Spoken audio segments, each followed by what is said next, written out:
Hey everybody, how you doing tonight? Welcome, welcome, welcome, welcome. So good to be here with all of you. It's going to be a great program tonight. We got a guest, we got a lot of important things to talk about. Hit the like button, hit the subscribe button, hit the notifications bell, and we are going to have a great show. It's going to be awesome. Plenty to discuss. Let's do it. Of the American century. I say that the century on which we are entering can be and must be the century of the common man. A radical redistribution of economic power. I mean, we know that racism is just is a byproduct of capitalism. Everything would be all right if everything was put back in the hands of the people. We need a government that will make sure Americans are taken care of and organize the economy to serve the people, not the profits of a wealthy few. We now have the techniques and the resources to get rid of poverty. We got to start getting out there with the people. Get out of the movement and get to the masses. We need a government of action.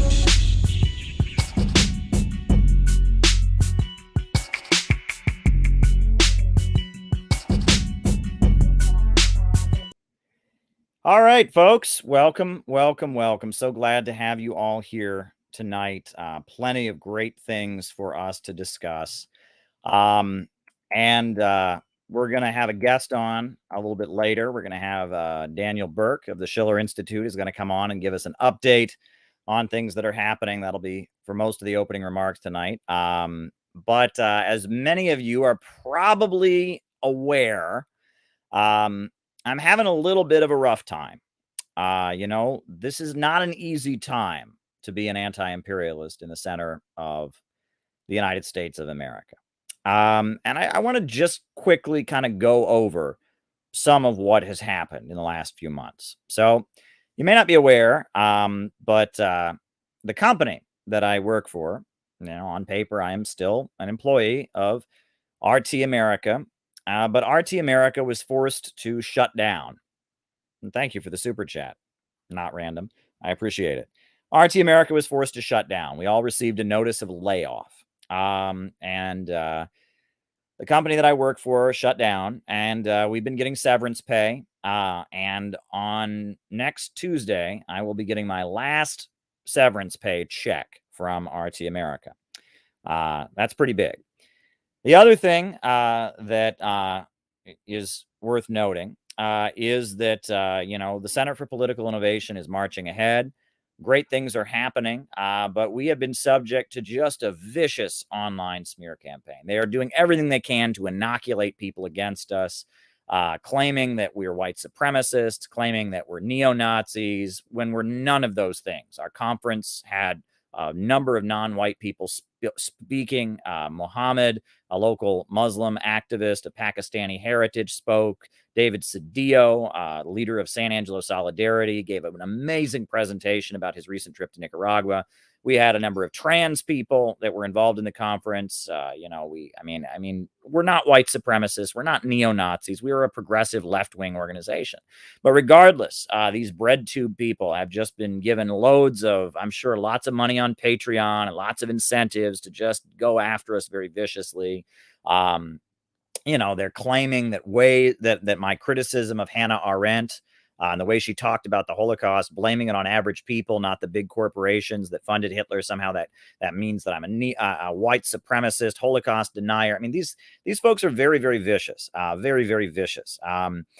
And it seems that the latest development is that my PayPal account, through which a lot of the donations that CPI receives, has been shut down. I received notice from PayPal, and I'll actually read you what they sent me because it doesn't even make any sense. I have no idea. It's one of these vague things they can send you, and for any reason they can just shut you down. This is what they sent me. This is what I received today. This morning I received this.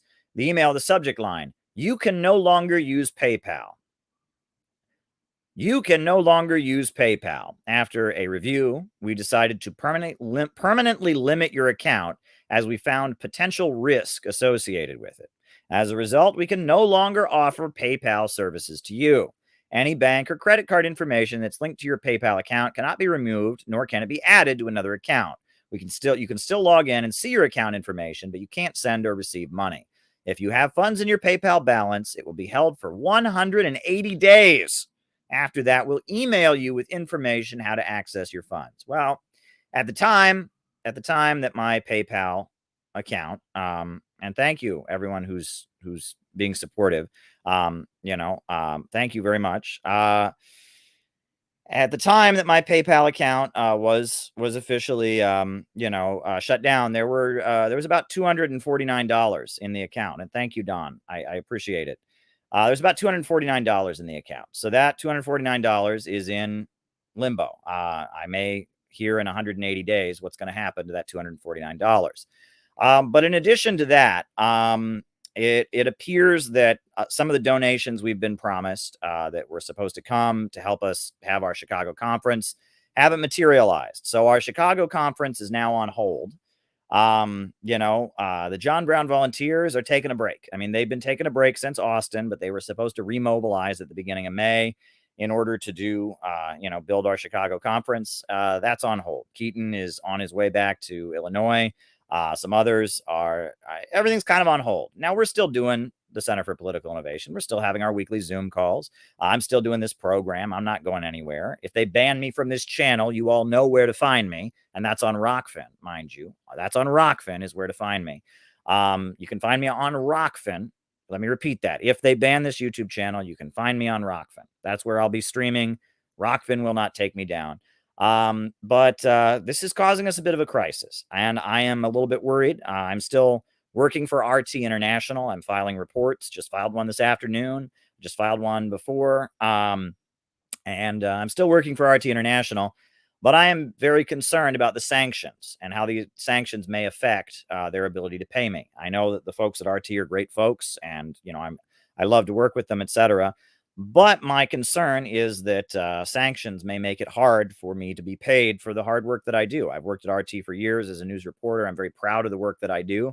But I'm concerned that may make it difficult. Now, we are definitely doing the national gathering for the Center for Political Innovation. That'll be June 22nd through 24th, location to be announced.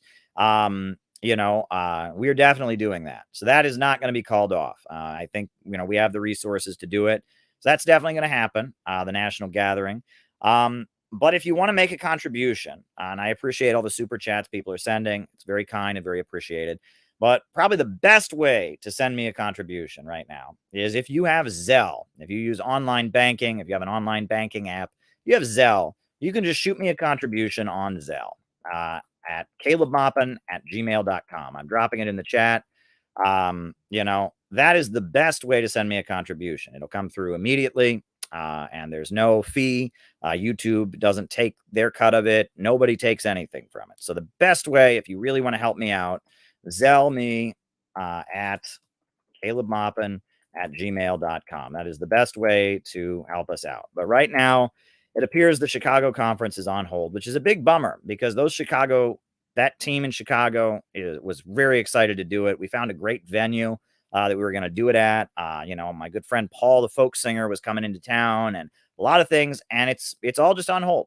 And that's how these things work. Now, I have been informed of a number of free speech alternatives to PayPal, and I'm going to be exploring those. I want to give a shout out to Gavin, a good friend of the, member of the Center for Political Innovation, Students and Youth for a New America. He's been very helpful in that department. We're going to have a video message from him later, so that'll be awesome. But yes, at the moment, we have to slow things down, right? We have to slow things down. There's no way around it. There's really no way around it. We have to slow things down. That's just the situation that we're in. Now, Jeff B on Rockfin is asking, will I be on Rumble? I have some videos on Rumble. I don't know how that works. I think you have to pay in order to stream on Rumble. And that wouldn't be cost effective for me. But that's kind of the situation that we are in. We are, in a situation where, we're moving ahead as an organization. Membership is rising. Some very awesome people are joining our organization around the country. People are reaching out to me, and a lot of good things are happening. But at the moment, it seems like we are temporarily on hold because of this. And you can thank Joe Biden for this. You can thank the sanctions on Russia for this. And IO is pointing out that it may get worse. And I think it's worth pointing out. This is a book. This is one of my favorite books ever. It's called Black Radical by Nelson Peary. And Nelson Peary was a leader of the Communist Party of the United States during the McCarthy period. And he describes how bad it got for the Communist Party of the United States during McCarthyism. And all of the kind of bullshit tricks they're doing to anti-imperialists right now, they did that and worse to communists during the McCarthy period. They made it so it was illegal for communists to get Social Security benefits. These people had paid in for years, and they would retire. And if you were a retiree and you were a member of the Communist Party, they would prevent you from getting Social Security. Eventually, the Supreme Court overruled that. But for a couple years, communists couldn't get Social Security benefits. The Communist Party itself was outlawed. The leaders were put in prison for allegedly conspiring to overthrow the U.S. government, even though they'd made clear abundantly they advocated a peaceful transition to socialism.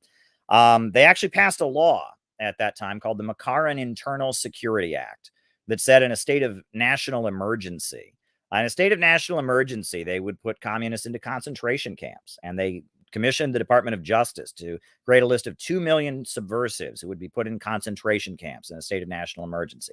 That's how bad it got. And Nelson Peary in this book describes how he went underground.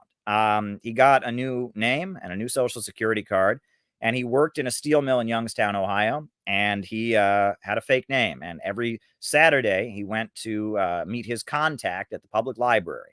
And his contact was somebody underground from the party who brought him updates from the party. And he worked at the steel mill.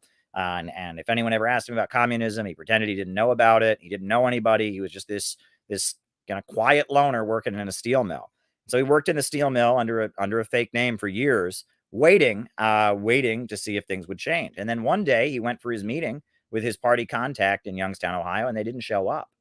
And so he was just kind of left out to dry. And he spent a couple of years just working in the steel mill. He didn't know what was going on, if he was a member of the party, if he wasn't a member of the party.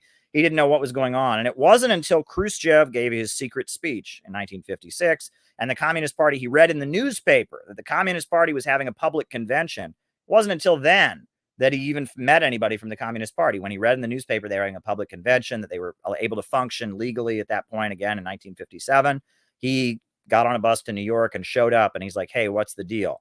And nobody knew what happened, right? And now, if they can go through that, if Comrade Nelson Peary can be in hiding for 2 years, 3 years, 4 years, we can get through this, and we will get through this, right?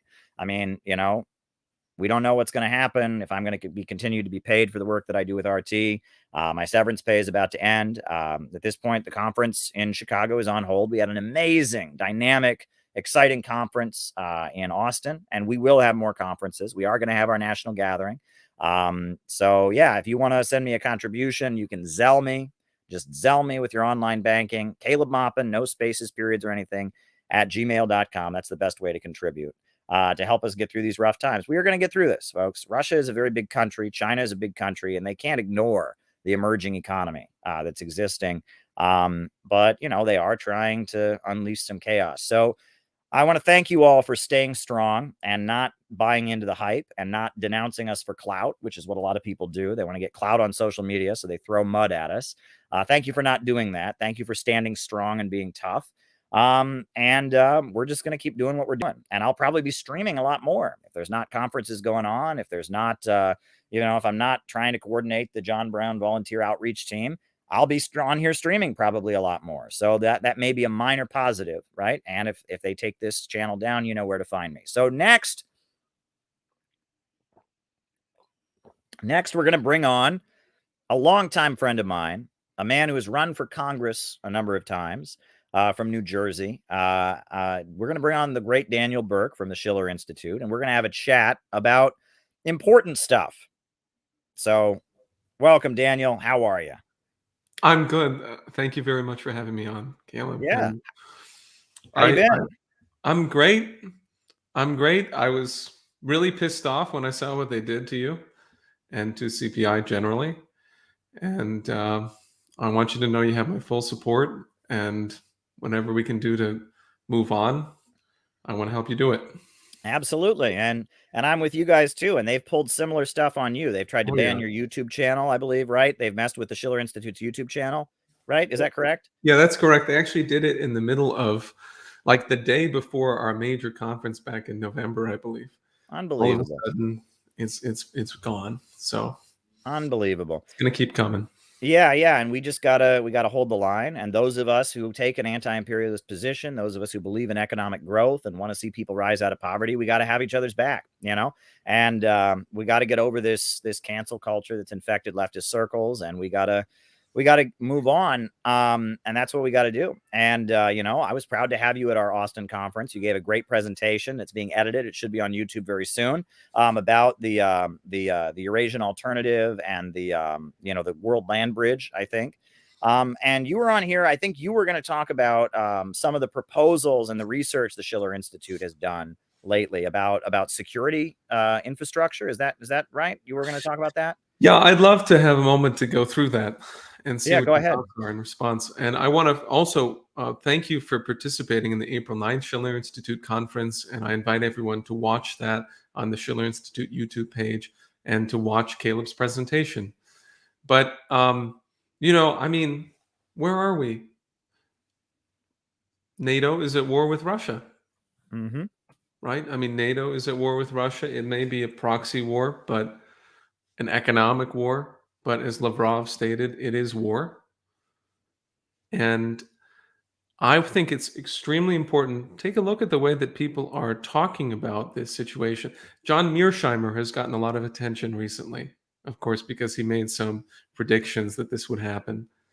But Mearsheimer was on CGTN recently, and he simply said, "I don't see any solution," which is rather like understandable because uh, the crisis is not going anywhere, right? I mean, the actions of the U.S. officials in Germany when Lloyd Austin visited and did this horrendous gathering.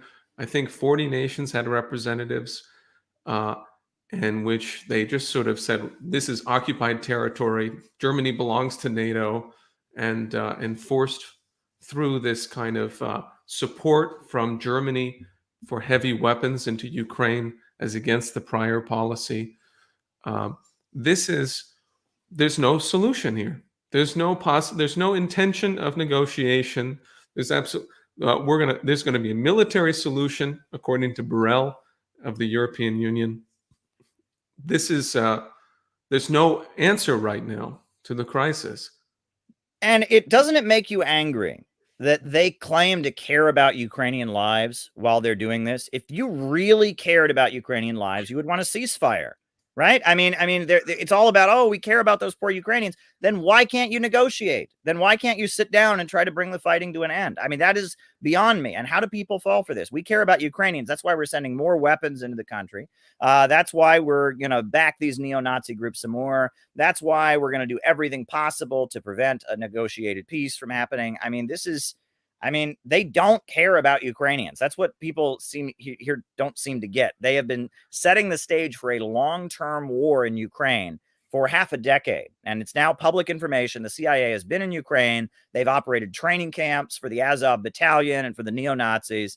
They have been set to turn Ukraine into a big, bloody battlefield and have thousands and thousands of Ukrainians die, have Russia bogged down in a long-term conflict.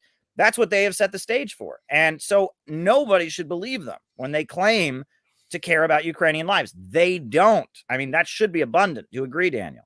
Absolutely. I mean, they're being used as cannon fodder. From what I understand, there are increasing numbers of Ukrainians who are waking up to this. Um, who could believe that there's some future for Ukraine in this present paradigm for the Ukrainian people? There's just nothing. What are they? I mean, they're not.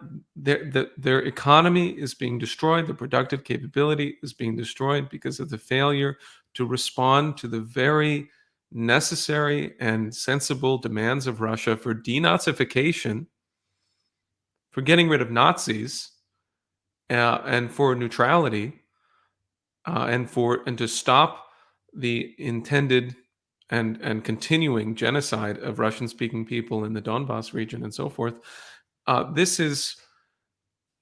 That's what we're dealing with, is the complete, satanic quality, just mass murderous quality, genocidal quality of this kind of lurch towards what could easily become World War III in the sense of thermonuclear war.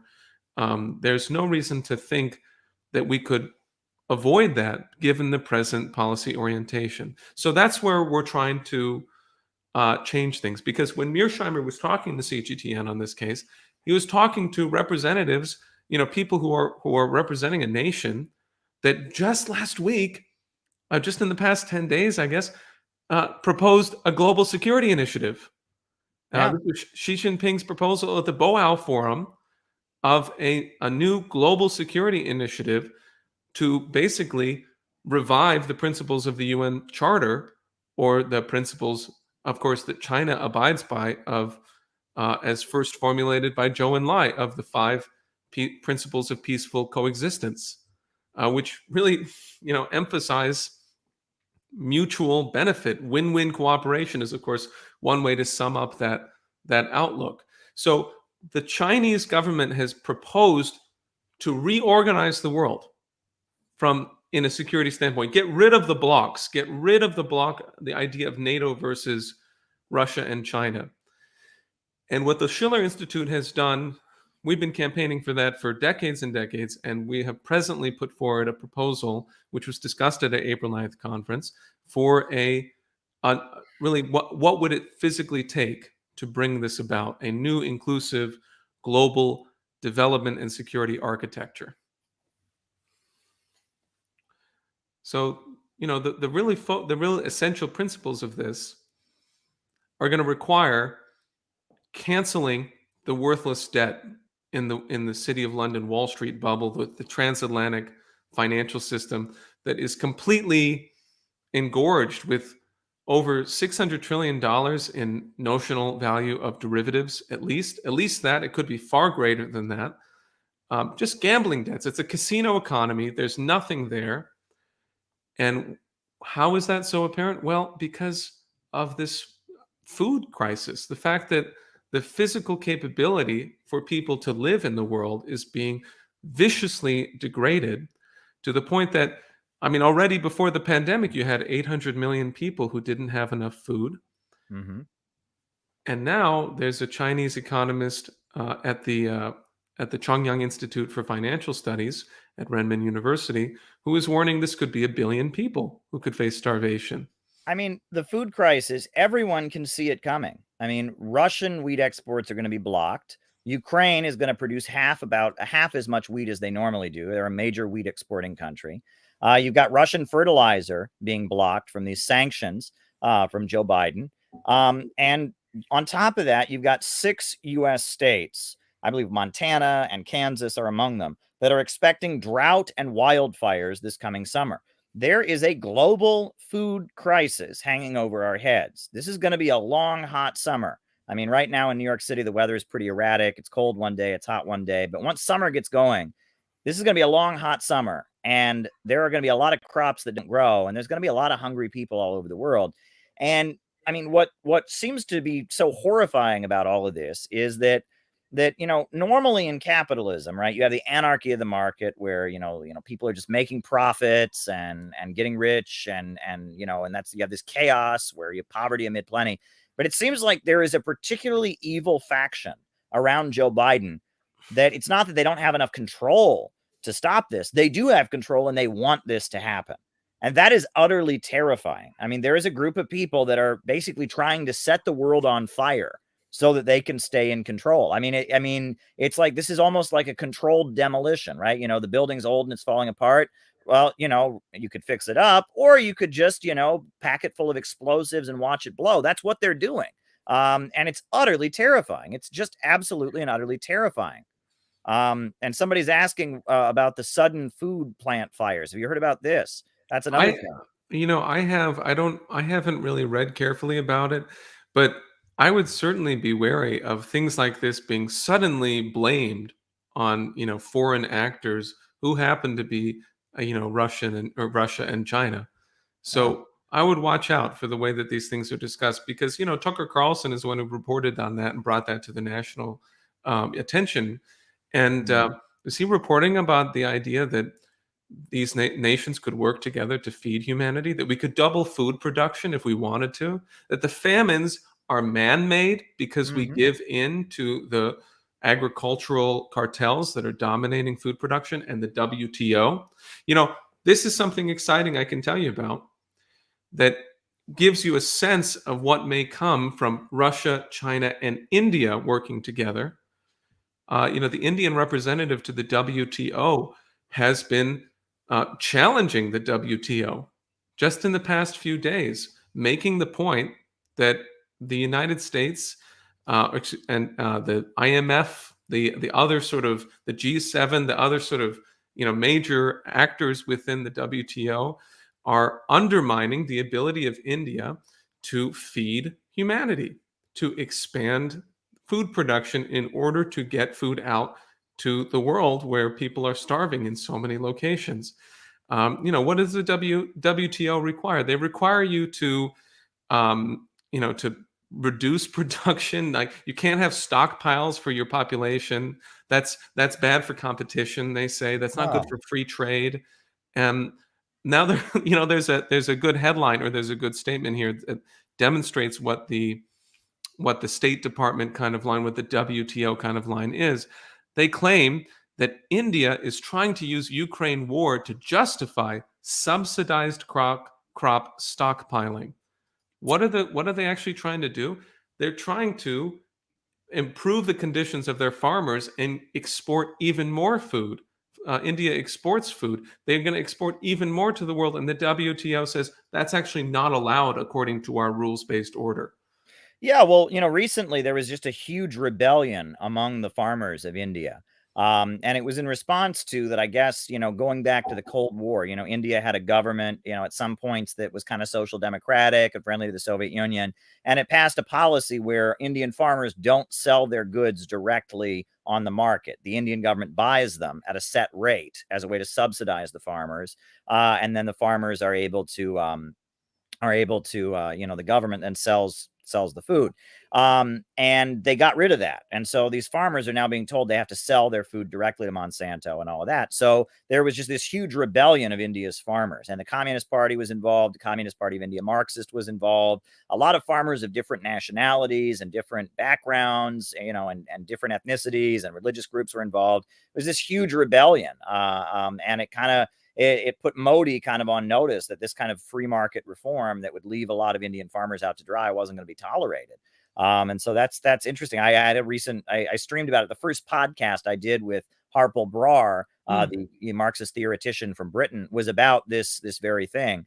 So yeah, I mean, and we all saw that Indian farmer rebellion that was happening, and we were very excited. That happened, I believe it was last fall, and it was very exciting. So it may be in response to this Indian farmers rebellion. We're seeing this effort, because stockpiling is what the government would do, right? If the government's buying the food, then it would stockpile them, right? They don't want that, right? They want it to be just free market, let the market decide and leave people at the mercy of the market. I mean, when you talk about food, I mean, it's like, I often raise the example of how Mexico has been growing their own food for thousands and thousands of years, since long before Columbus showed up. But now the majority of food in Mexico is imported from American agribusiness because of NAFTA. And Haiti, Haitians have been growing their own food, but because of NAFTA, most food in Haiti is imported from the United States. So I mean, it's really insane that they would sit there and there's a food crisis. This is the emergency. Right. This is the emergency. Yes. And this is what they should all be talking about. I mean, people dying of starvation in mass is not a joke, and it's not a minor matter. They seem to know that this is going to happen. Joe Biden gave that speech and said there's going to be food shortages, but it's all Russia's fault and get ready for it. I mean, it's like horrifying to me. It's utterly horrifying to me. I agree with you. And I want to underline, as we're talking about the potential for changing into a new and better paradigm. There was a statement from one of India's leading papers, The Citizen, this week. They were talking about the possibility of India increasing food production. There have already been major efforts made in cooperation with Russia in that regard. And they said, quote, for India and its present rulers, it should be a welcome opportunity, this ability to transform agriculture, to restore India's traditional role of prominence among the nations of the South. It will be a win-win situation for Russia, China, and India. Imagine what that could be. If you have Russia, China, and India collaborating on real physical economy, including agriculture, including industry, then you have the basis for an alternative system to the IMF, to the Western system of speculative finance and Malthusian policies regarding food. I'll point out one thing. It was in the National Security Study Memo 200 that was signed by Henry Kissinger back in, I think this is 1973, maybe 74, that the State Department promulgated a policy of preventing food self-sufficiency in third world nations in order to keep them more subservient to U.S. foreign policy. So we have had this Malthusian outlook just wreaking havoc on the world, and it's absolutely necessary to shift now. You see some seed crystals of that happening among these three great nations. Well, yeah, and they're using food as a weapon around the world. I mean, you described they're trying to prevent countries from having food self-sufficiency, and what that does is that makes you vulnerable. That means the USA has the ability to cut off your food. After the fall of the Soviet Union, North Korea and Cuba were both devastated. And one of the main ways, North Korea had worked very, very hard to achieve food self-sufficiency, but they needed petroleum for their tractors. You know what I mean? And so with the petrodollar after the fall of the Soviet Union, they made it impossible for North Korea to get any oil. And that brought their food production system to a grinding halt. And there was a food crisis. And there were a lot of malnutrition related deaths in North Korea. And in Cuba in the 90s, they called it the special period. Now, no one starved to death. There weren't any malnutrition related deaths, which is a very good thing. But there were definitely food shortages. And one story that I heard is that when people visited Cuba in the 90s, there were times in the 90s in Cuba where they only had electricity for a few hours a day. That's how bad it got. But they noticed that the skinniest people, the people that looked the most malnourished, were the Communist Party members. There was a feeling that they needed to take one for the team. And it's kind of amazing. I mean, if you looked at in North Korea, there was a similar feeling. The people with, when they were rationing food during this food crisis in North Korea, the people that got the highest food rations were the miners, the coal miners, to keep the power coming on. And I mean, we can't imagine what these folks have been through. I mean, we have a situation where a government bureaucrat has to sit back and say, all right, who are we going to give food to? Who are we not going to give food to? I mean, that is a situation we can't even possibly imagine. And the fact that both North Korea and Cuba got through that situation is utterly amazing. And they've done it most recently to Venezuela.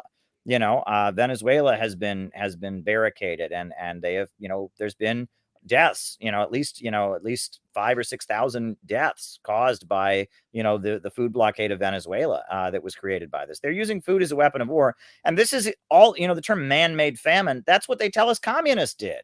But they're the ones doing it, right? And if you're going out of your way to prevent countries from having food self-sufficiency, I mean, Russia has food self-sufficiency, and that's because in 2014, as part of the sanctions imposed during the first round of, Ukraine nonsense, when the USA overthrew the Ukrainian government and installed a fanatically anti-Russian government, they basically created a situation where none of the European Union countries could export food products to Russia. And so Russia, they used their state-controlled oil revenue to rebuild their farming system. Now they're having some of the biggest harvests that they've ever seen in Russia. And this is actually what's pretty wild, right? Yes. It's going to be people outside of Russia and outside of China who suffer the most from the food crisis they're creating. This is supposed to be, about hurting Russia and China. Well, I'm not for that, obviously. But if that's what the goal is, wouldn't the aim be to create policies that would hurt people in Russia and China? But it's going to be people in Africa who suffer. It's going to be people in South America who suffer. It's going to be people in the United States who are going to suffer, right? I mean, and in Russia and China, they have pretty much food self-sufficiency. There might be problems, their ability to import and export, their economy is going to be damaged, but they are not going to have food shortages, whereas we're going to have food shortages. I mean, it seems like, as much as they say their enemy is Russia and China, their enemy is also the American people. Their enemy is also the working people in the parts of the world that they dominate. I mean, it's insane. What do you think? Well, I would agree with you, and that's why there is really no future under geopolitics. There's no possibility even of having some kind of a dynamic of where some people sort of are like, yeah, bring on the blocks. Yeah, I'm for Eurasia and I'm against Western imperialism and so forth. And therefore, let's bring on the blocks. That's not going to work No. unless the United States adopts a government that fights for working families, unless the United States shifts into a response that is positive to the proposals of Russia and China, the Belt and Road Initiative, the other international organizations like the Shanghai Cooperation Organization or the Eurasian Economic Union, unless the United States is looking to these nations and these organizations and saying, let's collaborate to solve the big problems, then you're not going to get anywhere, because what you're stating is, matter of fact, the case. Look at Germany. Germany is being whipped into doing what it needs to do. Schultz says, okay, yeah, we're going to send heavy weapons into a war zone very near to our nation that risks thermonuclear war. And this is somehow going to be a good thing for our people. And meanwhile, they have vicious food inflation, far worse than what we have here, even. And they have, a catastrophic breakdown in their physical economy, which is happening. For example, the price of energy. Look at it over the past 5 years in Germany. It's happening as a result of this great reset, this kind of great green reset policy of the past couple of years, which is fixated on the idea of establishing central bankers' dictatorship of, the West over humanity. And that's where the fundamental tension I see exists. Until that's resolved, until that policy is defeated and a different policy orientation exists, we really do not have a future. You were right about that. You were absolutely right about it. Touching on one of the things you mentioned is you said that some people are saying bring on the blocks, etc. One thing that should be obvious but is not, is that if you're a serious political person, you should never want life to get worse in the country in which you live. Yeah. I'm It's pretty so glad basic. to hear you say that, Caleb. I mean, it seems kind of like common sense, but No. but it's something. Years ago, I was watching a class online by a founder of your organization. I believe it was Nancy Spanis or somebody like that. And she was talking about back in the day when you all were still, part of the Marxist current. One of the critiques that your organization would get from other leftists of the boomer generation was they would say, why do you want to save the system? Why do you want to save the system?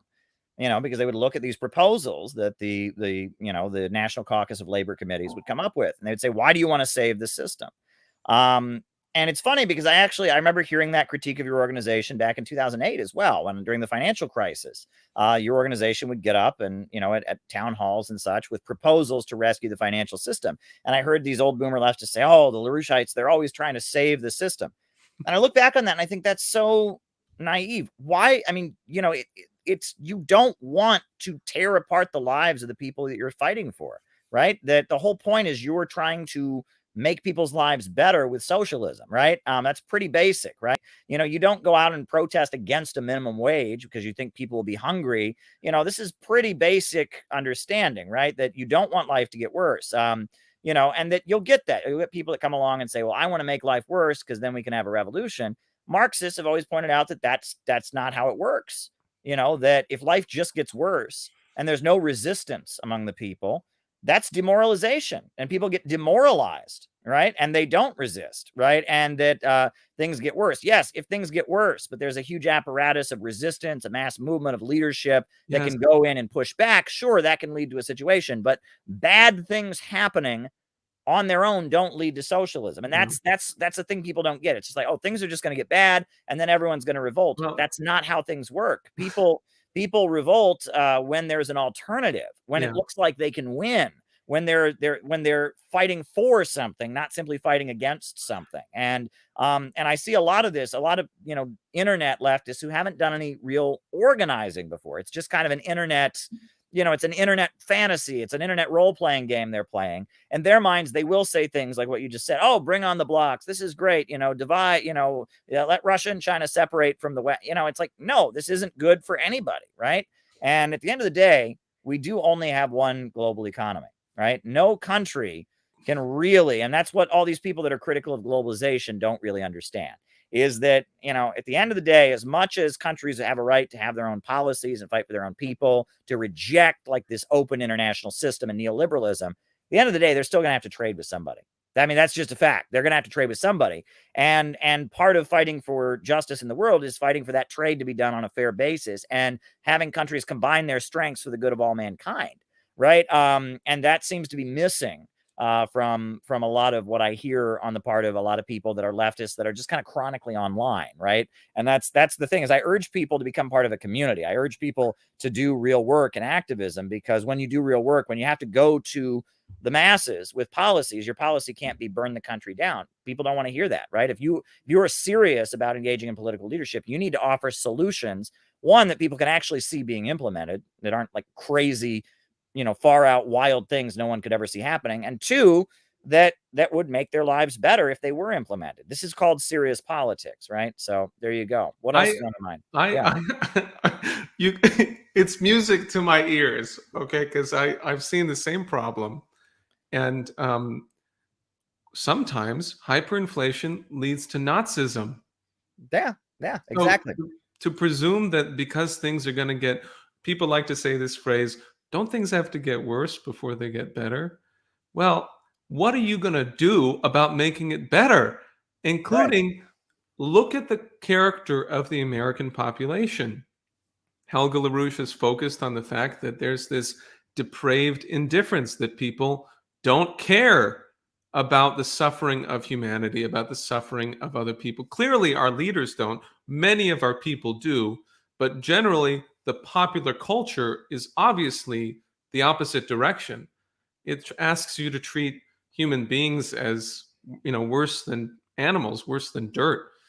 And that's something that we have to change in a way that requires a fundamental shift, what you might call a spiritual shift, towards a higher understanding of what it means to be a human being.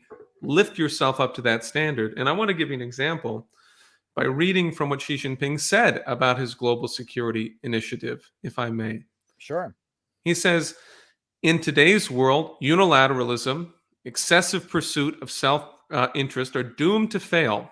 So are the practices of decoupling, supply disruption, and maximum pressure. So are the attempts to forge small circles or to stoke conflict and confrontation along ideological lines. Instead, we need to embrace a global governance philosophy that emphasizes extensive consultation, joint contribution, and shared benefits, promote the common values of humanity, and advocate exchanges and mutual learning between civilizations.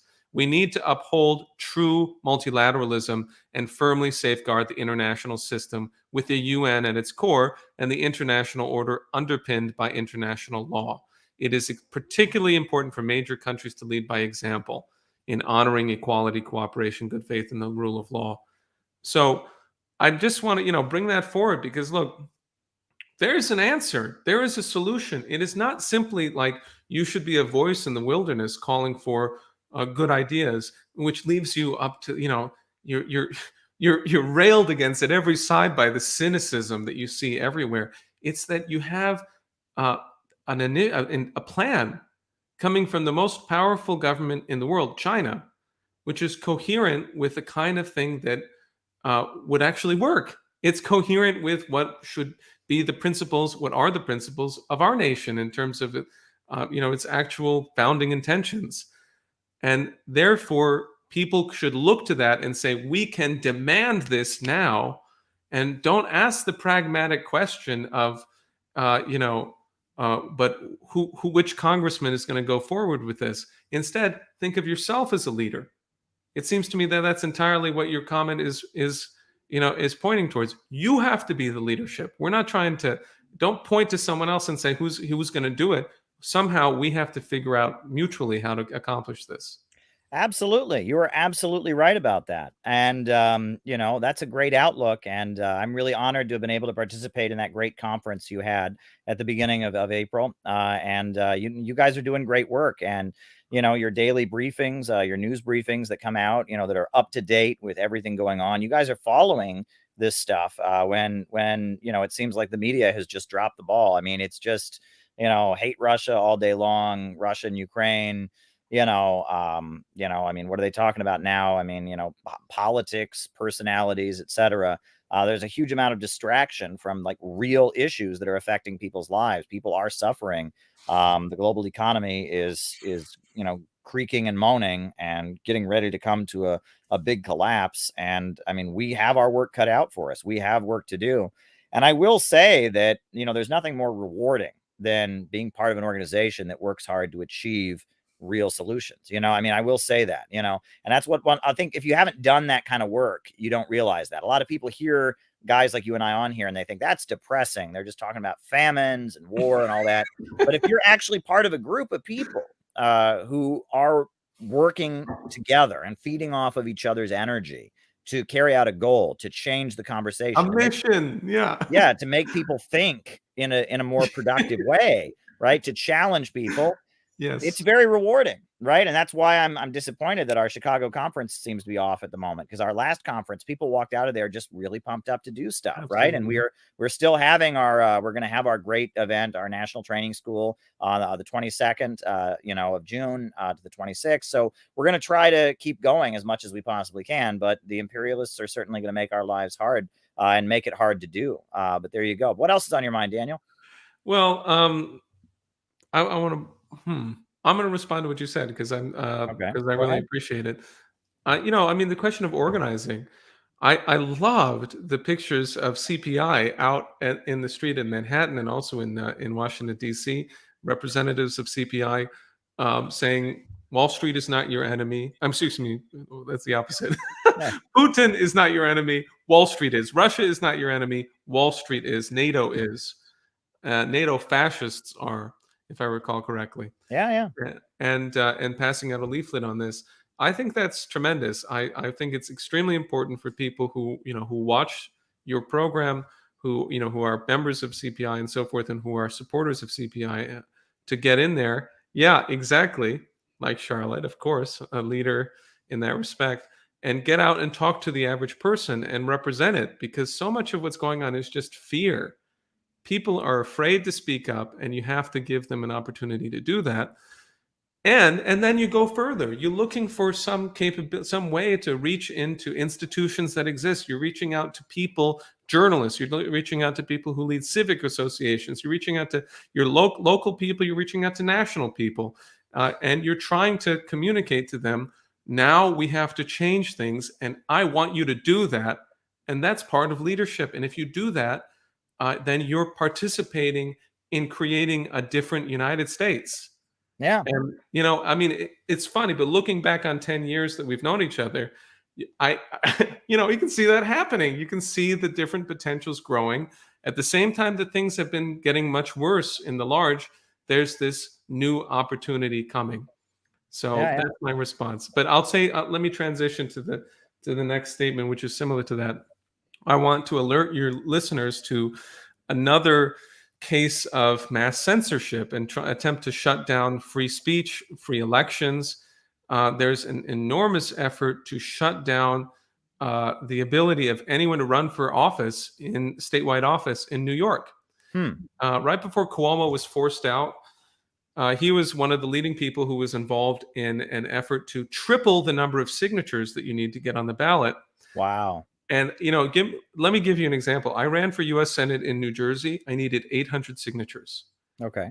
In New York, you need 45,000 signatures. Wow. And that includes you have to get them from a certain number of districts across the area. So my friend Diane Sayre is running for U.S. Senate, and she is I've been supporting the petitioning effort. But I want to point that out to people, because there's she's an anti-imperialist voice. She's a voice that's fighting against this threat of world war, and they are putting us into an incredibly difficult situation to try to put her just on the ballot. But these are the kinds of missions that if we succeed in them, then you can change the course of history. We can put up a competent resistance to this increased McCarthyism and censorship and so forth. So Yeah. I'm hopeful about that. Yeah, well, I mean, it seems like probably the reason that they did that is because right now it shows that people are very dissatisfied with both the Democrats and Republicans, and so we're in a time where a third party candidate would be very appealing to people, and I would assume that that's why they got very afraid and put these restrictions to prevent third party candidates from getting on the ballot. One thing I've also heard is that there is some weird kind of like code of ethics among Democrats and Republicans that if you go third party, you're the enemy. And that they will, like, anyone who runs as a third party candidate, they will try to lock you out. And that both the Democrats and the Republicans do have this weird fear of a third party candidate. I've interviewed Marnie Halassa before, and she's run for city council. And she talked about how she ran as a Green Party candidate for city council. And she really had no chance of winning. I mean, she was just a third party candidate, but the amount of like work the Democrats did against her was a little bit shocking. Because there is a real fear on their part that a third party could come in there and actually challenge them. And that is a real fear that they have. I'm hoping, I'm going to meet with the CPI local tomorrow. We're going to have a meeting.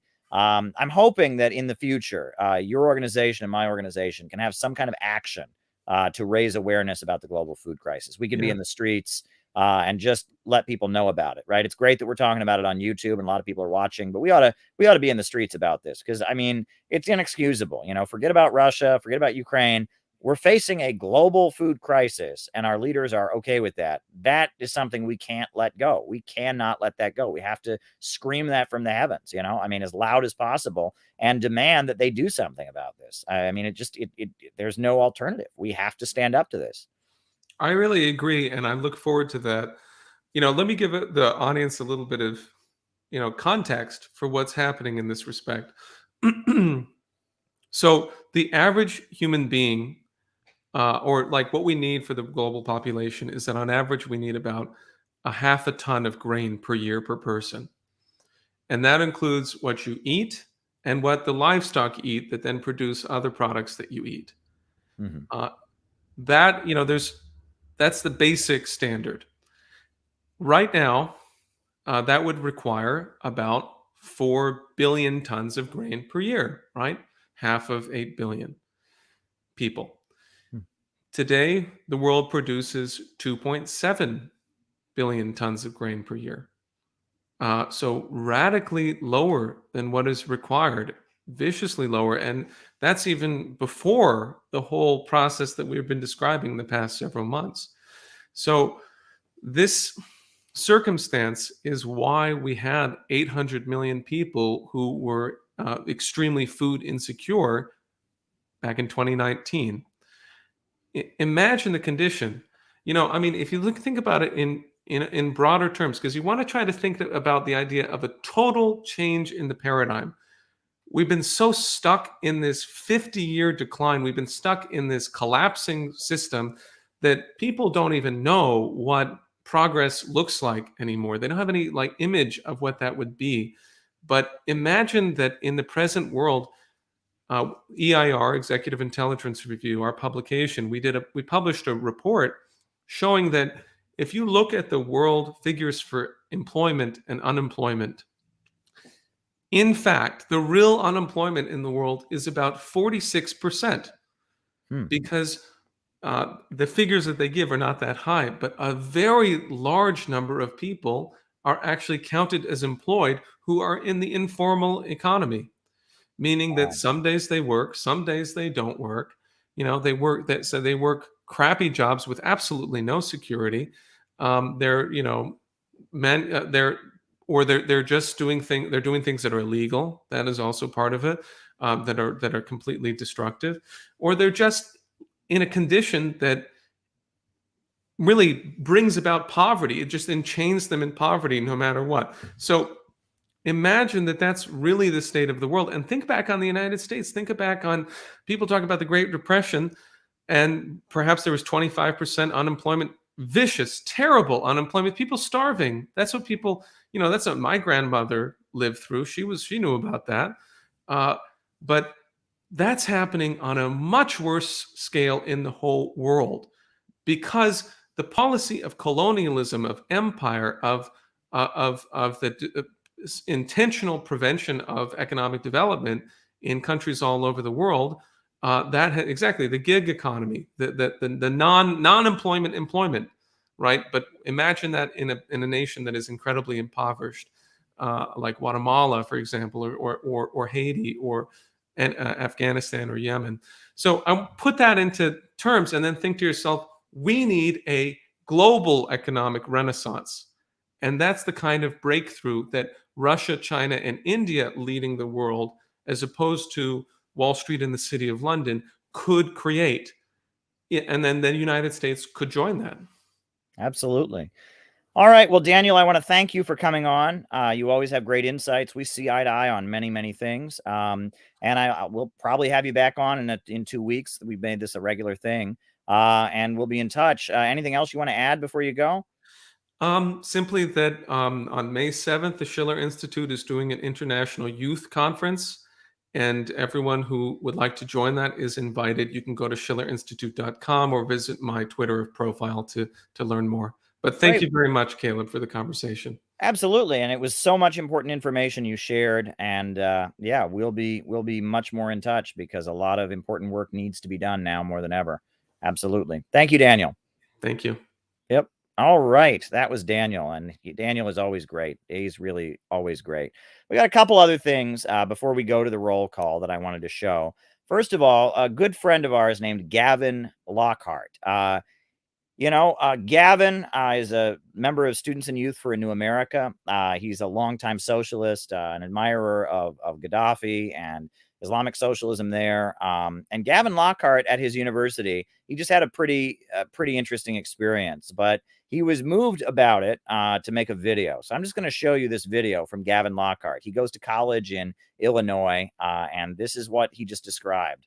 Called a quote, fucking Russian Nazi, make it make sense, and had ketchup thrown at me in the cafeteria because I disagreed with a guy, I thought fairly politely, over Ukraine, and I pointed out how Ukraine has been bombing civilians, ethnically Russian civilians, since 2014. I think Ukraine is also not a sovereign country. They're since 2014, they've been kind of a colony of the West, and they've also banned leftist parties, and it's really not as free and democratic as people. But anyway, that's a tangent. But the point is I think normally people can agree to disagree, but some of these fanatics, man, it's like the war propaganda really gets to us, and we just the media repeats things over and over that makes one side seem evil or not human. And when someone hears something that they haven't heard before, they fly into a rage. And I think we need to avoid that and have more civil dialogue. Absolutely. Couldn't agree with Gavin more. I'm glad he made a video message and talked about that, because years from now, people are going to look back on this and say, what were we thinking? What were we thinking? People are going to know the details of the case. They're going to see the food crisis that's coming, and they're going to be, what in the world were we thinking? So, we always get vindicated. We always get proven right. So, we got one other thing I wanted to do. We've been just enjoying and having fun with all of the desperate whining on the part of Destiny about the fact I won't debate him again. And we know why that is. It's because I've debated Destiny once before and completely rolled him over and completely destroyed him. So I've got another little clip from that debate I'm going to show. You can watch the whole debate. It's on my YouTube channel. But I'm gonna play yet another clip from my great debate with Destiny. So here we go, and we'll stop and have some commentary. The other thing is, I only have one super chat question written down. Someone super chatted me, so I will answer that super chat. But if you want me to talk about anything in the second half of the show, please send me a super chat, because I've only got one super chat to talk about. Right? There's a lot of people making great comments and supporting our work, but if there's something you want me to talk about, you ought to send me a super chat. But we're gonna kind of review the Destiny debate and play this lovely clip. This is why Destiny is so desperate to re-debate me. This is how badly he did when we had our engagement. say that socialism has never worked anywhere, and statements like that get very widely made on American television. Wait, real quick, because you're about to. I don't care. I know you have a prepared answer to that. I'm not using the meme. Socialism has never worked anywhere it's tried. What I'm saying is, I don't think central planning has worked. My critique is much more specific here, and I would be. That was a completely pointless derail, mind you. That has nothing to do with our argument. He just wanted to interrupt me to keep me from saying what I was prepared to say. Like, if you have, like, I'm curious, because I would have to go read more on them, because every time I've tried to read on places, so the only places I'm familiar with are, like, Vietnam or a lot of the older Soviet Union or some places in, like, Cuba. Like, my understanding is that when we try to socially plan a lot of stuff, you just can't do it. There's so much for a government to keep track of. It's bureaucratic. It's slow. You can't respond to changing market conditions. So I'm saying central planning specifically doesn't seem to be a solution to an economy. That's what I'm saying specifically, not like the socialism has never worked meme. Okay. I'm glad you're being more specific than that. But I would encourage you to read Maurice Dobbs' book, Soviet Economy Since 1917. Maurice Dobbs was a lecturer at the University of Cambridge in Britain, and I have, quotations from the book right in front of me. In 1928, they launched the 5-year plans in the Soviet Union. By 1938, coal production had multiplied by 3.5 times. They had increased the rate of electrification tenfold. There were 20 new tramway systems. The number of hospital beds in rural areas had doubled. The Soviet Union at that point was the largest tractor producer in the world, and they were the largest locomotive producer in the world, right? This notion that socialism has only resulted in people getting poorer or making everyone equally poor is false. In 1917, Russia was an impoverished agrarian country. By the mid-1930s, they were an industrial superpower. They were a country that was strong enough to defeat Nazi invaders. They were a country that eventually hold on. A lot of this is just not true. So the Soviet Union was not strong enough to defeat the Nazi invaders. Firstly, in the early part of the war, the Nazis were. I mean, how can he make a blatantly historical revisionist statement like that? They weren't strong enough to defeat the Nazi invaders. I think they were involved in lending a lot of things like rubber and other materials to the Soviet Union. And later on, the Lend-Lease programs from the Western capitalist nations were a large part of the reasons of why the Soviet Union was able to field as much armor and everything as they could. These aren't controversial claims. Lend-Lease was a huge program that was massively successful to supplying the USSR with supplies. It was a global alliance, an anti-fascist coalition. Sure, but it's disingenuous to say that it's on their own either. Sure, they had help as well. The United States had help. I'm not saying that. It's just a BS argument, right? Many countries helped each other in the fight against fascism. So the fact that the Soviet Union got support from the United States in their fight against Nazi Germany in no way debunks what I said. It's a complete non sequitur. Just like when he interrupted me to say, oh, no, I'm not saying socialism failed. I'm saying central planning failed. He's just a dishonest derailer, right? That's all he is. I mean, but anyway, let's continue. These are sure. These are what about? Sure. I understand that. These are whataboutisms that aren't relevant to what I'm saying. Is that the idea that the USSR was some strong superpower that on its own could stand up to the Nazis? That is absolutely not true. They absolutely needed outside help. First from the Nazis themselves, and then once Hitler turned on Stalin, then from other Western nations via Lend-Lease. Secondly, you're talking about like how the Soviet Union was able to accomplish so much in terms of like getting electricity out to rural areas and hospitals and all of this. This is just industrialization. Lots of countries have done this under capitalism, under other economic systems, under socialism. And also part of Russia's rush to industrialization led to massive famines that are to this day debated about whether or not they're considered genocidal. So I don't know if I like the idea of like, well, I can modernize a country if I tell everybody to stop growing crops, starve to death 10 million people, and make some of them work in factories. I don't know if that's a good argument saying like, well, look how quickly we industrialized our country. I don't know if I agree that that's a success of central planning.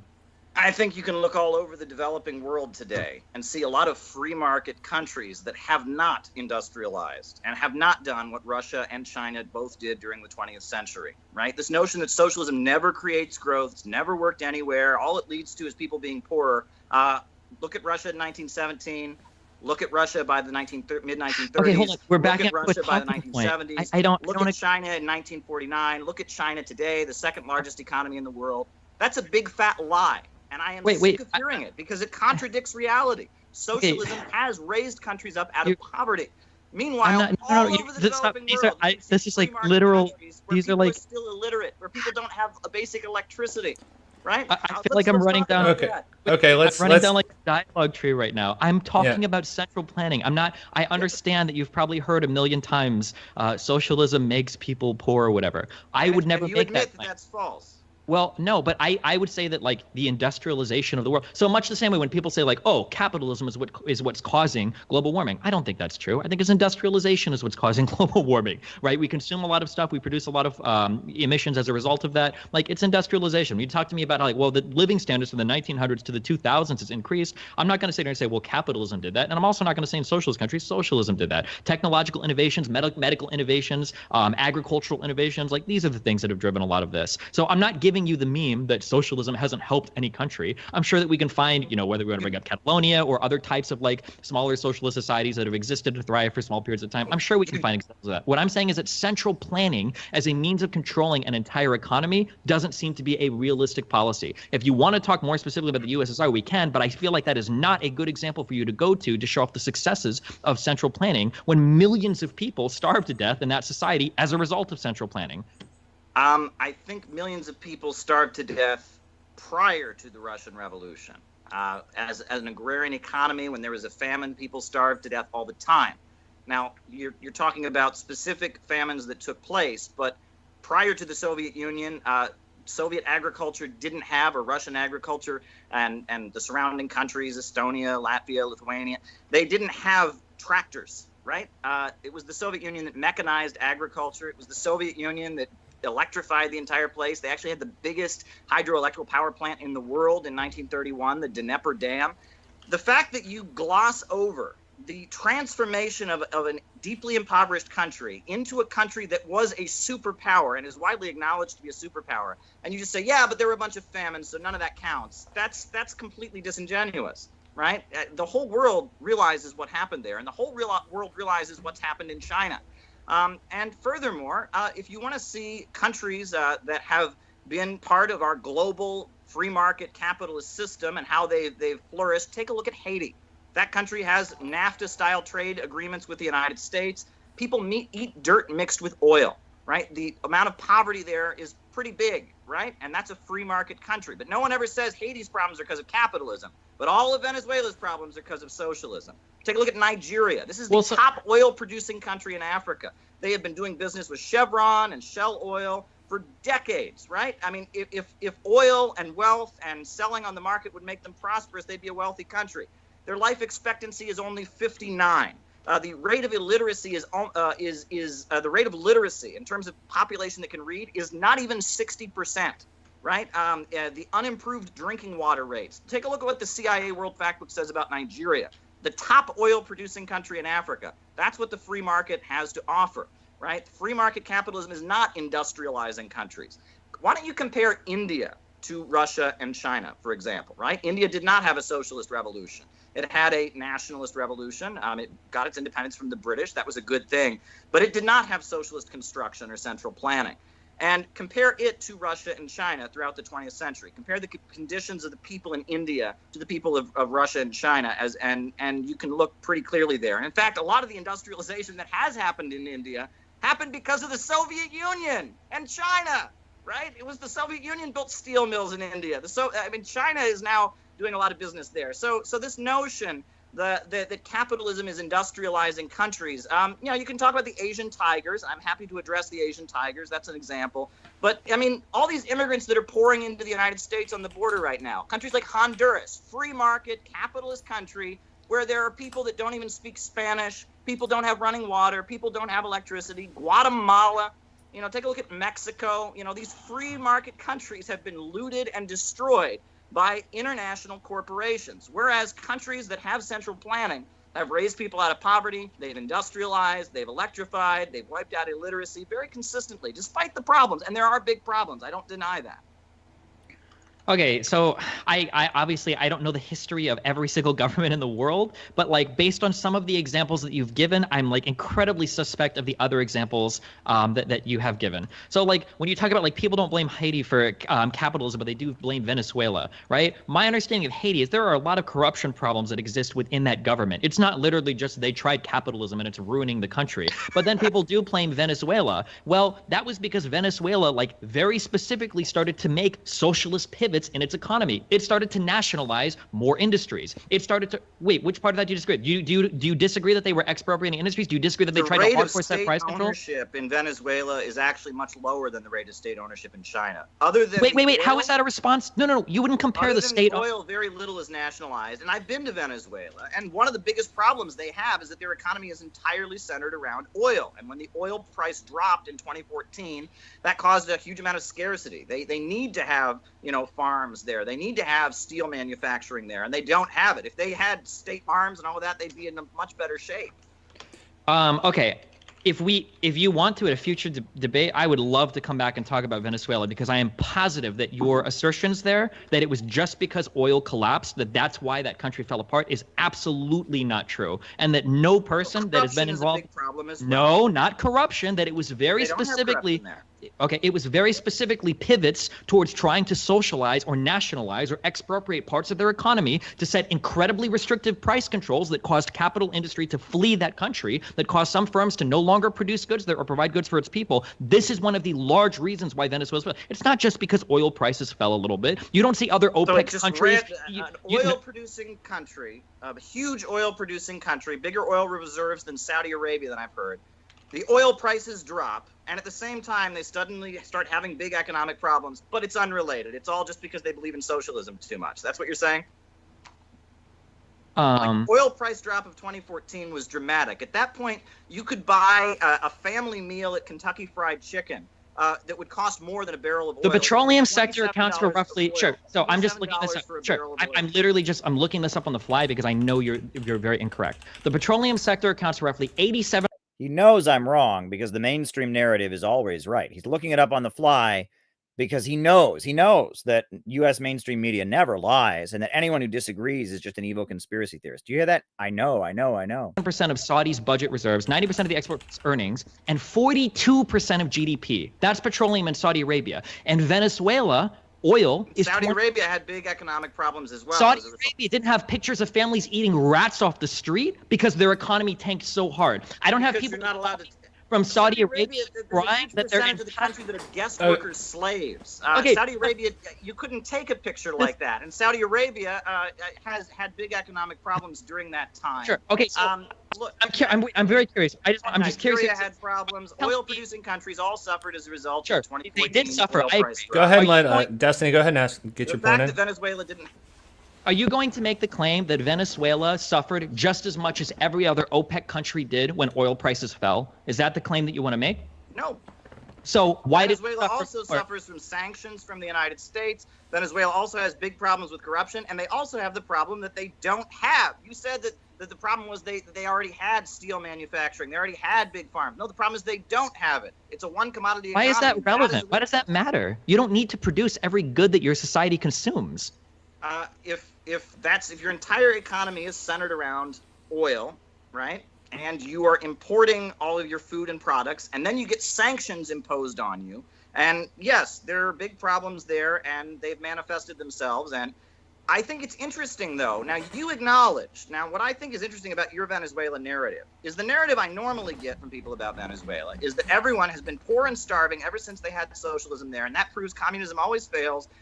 That's not the narrative that you have. You've admitted that there were economic successes there until a certain point. Now, why does the media lie? Why can't they admit what you just said? Why I don't know. I'm not here to talk as a Fox News correspondent. I'm just curious why you think central planning is effective. MSNBC or CNN. None of them can admit MSNBC or CNN with their socialist economy until roughly about 2014. Why am I getting real? Let's not extensively obscures. Why are you saying this and none of them are saying this? I don't think Destiny wants to. I don't think Destiny wants to speak for media companies. I'm not here to. I appreciate your honesty because everyone tells me all the time everyone's been starving ever since they moved towards socialism in Venezuela. You admit that the problems began fairly recently. Thank you. Thank you for your honesty. So we can agree anti-communists are liars. We can agree on that. That the anti-communist narrative that's promoted throughout U.S. society is based on deception and falsehood. Thank you for admitting that. I appreciate it. I don't know if Destiny can so I haven't make that claim. Anything. Why is it necessary to lie, Destiny? Why don't they say what you just said? Why I don't think so. Destiny can't speak for media companies. Destiny, go ahead and respond. Because most of the people that were alive in the United States probably either have parents or grandparents that were involved in some crazy dumbass U.S. war against communism and the idea that like all commies are trying to destroy the world and blah blah blah blah blah, and like that is a lie, and it's stupid. It's incredibly stupid. The way that Americans view, if you ask the average American what is socialism, the answer they would probably give you is stealing money from the rich and giving it to the poor. Okay, I'm not here to defend the average American sentiments for socialism or communism. That's absurd. However, your counterpoint. Yes, he is. Yes, he is. This whole debate is just him pandering to anti-communist, standard anti-communist stuff. So that's a big fat lie. Are just as propaganda laden to try to say that industrialization in the Soviet Union was successful, even though these were done on the backs of massive famines that were a great showcase of the failures in central planning as a support for central planning. Famines never happen under capitalism. People never starve under. I mean, this is obscure. And then you take a couple isolated famines and make them the characterization of an entire country industrializing and becoming a superpower. This is ridiculous. That would be like me saying that the mass deaths in the U.S. Civil War prove that American capitalism doesn't work. That would be like me saying the Great Depression proves that capitalism doesn't work. I mean, that's ridiculous. You could a whole country becomes a global superpower,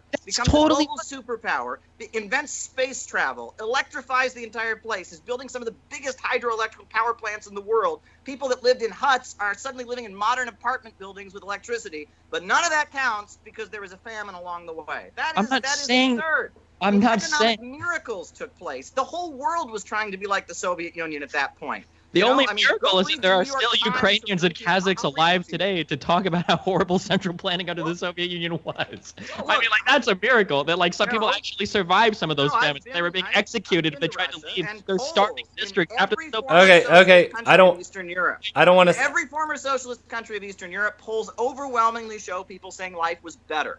That's not just in Russia. Soviet nostalgia is at an all-time high. I don't want us to talk over top each other. So Destiny, go ahead. I'm going to give Destiny the floor for a minute. So is nostalgia under the old American system. People nostalgia. But they lived under it. They know how horrible it is, Destiny. Okay. Let's rein this back. So let's rein this back. Destiny, go ahead. I don't see any Nazi nostalgia in Germany. I'll tell you that much. Really? I don't think around the world today. You don't think that there are groups like the AfD in Germany that's like doubled its popular support? I don't see Germans talking about how great the Nazi system was. I really don't. So the fact that Soviet nostalgia is so high, not just in Russia, but in all kinds of places, even like places like Romania that had big difficulties. People are nostalgic for the system of socialism that is existed. Sure. People can be nostalgic for older systems for a couple. But they're supposed to. If it's hell on earth, they lived under it. Well, it's not hell on earth for a lot of people. Thankfully, a lot of the people that had hell on earth fucking died. So they're not here to talk about how horrible the systems were because they died with like the parts of their children in their stomach after they ate them because they starved to death. So we don't have a lot of those people talking anymore about it. That never happens under capitalism, right? I mean, there wasn't huge famines in India caused by the British Empire. There wasn't huge famines in Ireland caused by British capitalism. I mean, but like this is the. Okay. There were annual deaths of starvation in Russia all the time before the revolution. There were annual deaths of starvation in China all the time. But none of that is because of the old system. Okay. Hold on.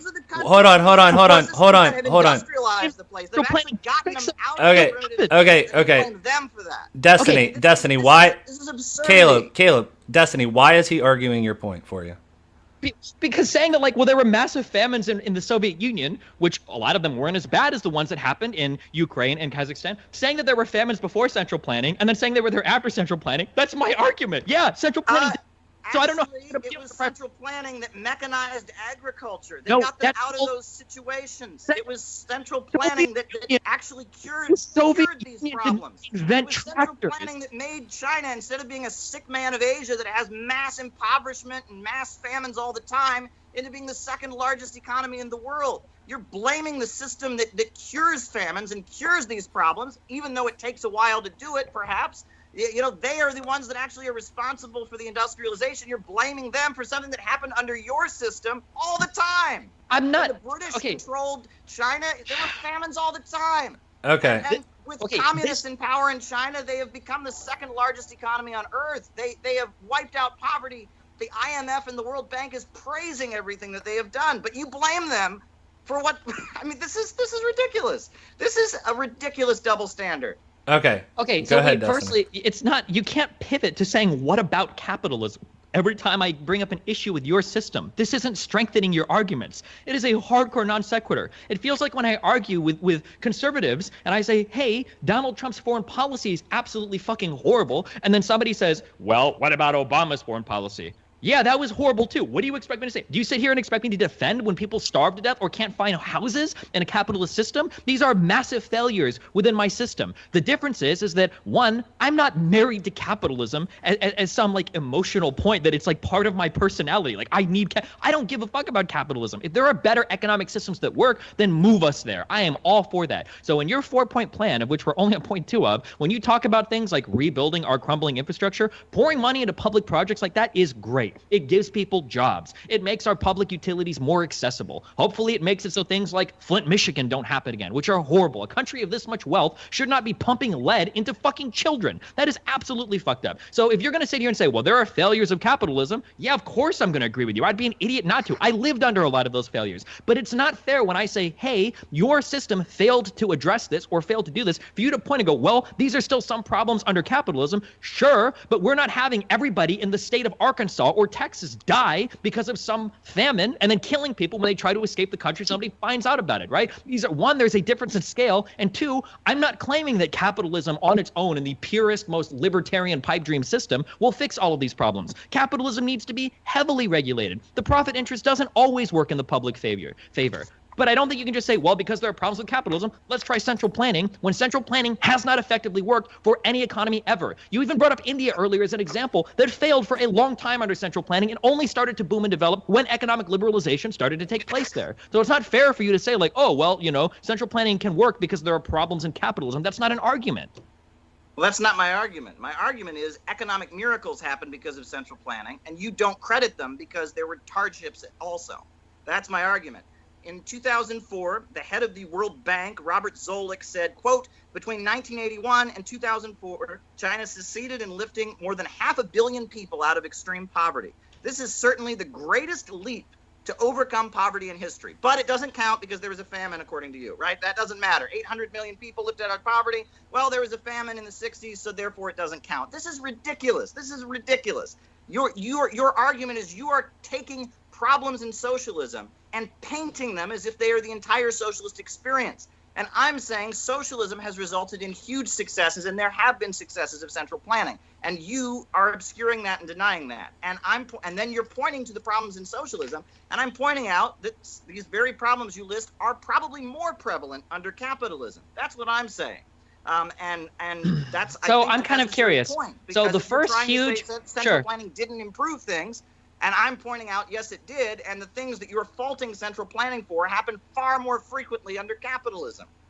Do you think that China would have succeeded as the way that it did today? You mentioned that from 1981 to 2004, that was when they had their big economic boom. Do you think that it's a coincidence that in 1979, that's when the U.S. and China established normal trade relations? Do you think that China was able to grow in large part due to the horrible capitalism of the United States and the fact that we have such a massive trade deficit that has grown and grown and grown over time, that we power a lot of that economy, both with the foreign investments they make in our currency and our property over here in the form of capital and in the form of the goods that we import from that country? You don't think any of that has helped China at all? Or you think it was all just the magic of socialism? I think it was absolutely necessary to introduce the market reforms. Absolutely. And that when Deng Xiaoping, established trade relations with the United States, that was a very good thing. And I think it's also false to characterize China as a capitalist country. I didn't characterize them as a capitalist country. I know, but that's a common argument that's made. Wait, why are you talking about common arguments that's made? I don't care about the note cards you're preparing. It's like the Fox News talking. Let's stay here in a bar, Destiny. The whole world's watching this. And I am saying things that no one ever gets to hear because the media is owned by big banks and big corporations that don't want people to know the facts. Let's only stay on what Destiny's need to be said, and that China's success, their system of socialism with Chinese characteristics, where despite the fact you have foreign investment, despite the fact that you have a lot of private corporations, the state still plans out production, that they adjusted it in a way that was very effective. Right? Caleb, in the 1970s, they were having big problems. The Gang of Four, the way they were ruling the country and the way they were holding back economic development was a big, big problem. And the Soviet Union was unable to adjust. That's why, despite the fact that they had huge amounts of tremendous economic growth and really achieved real big miracles in the 80s, they needed to adjust. And rather than adjusting, the result of perestroika and glasnost was a collapse. They were like, they were not able to bend, so they broke. But Okay. the notion that capitalism is somehow responsible for China's growth, well, you could argue that. They've traded with capitalist countries, but they've pulled themselves up by their bootstraps. I think China's achievements are an inspiration to the entire world.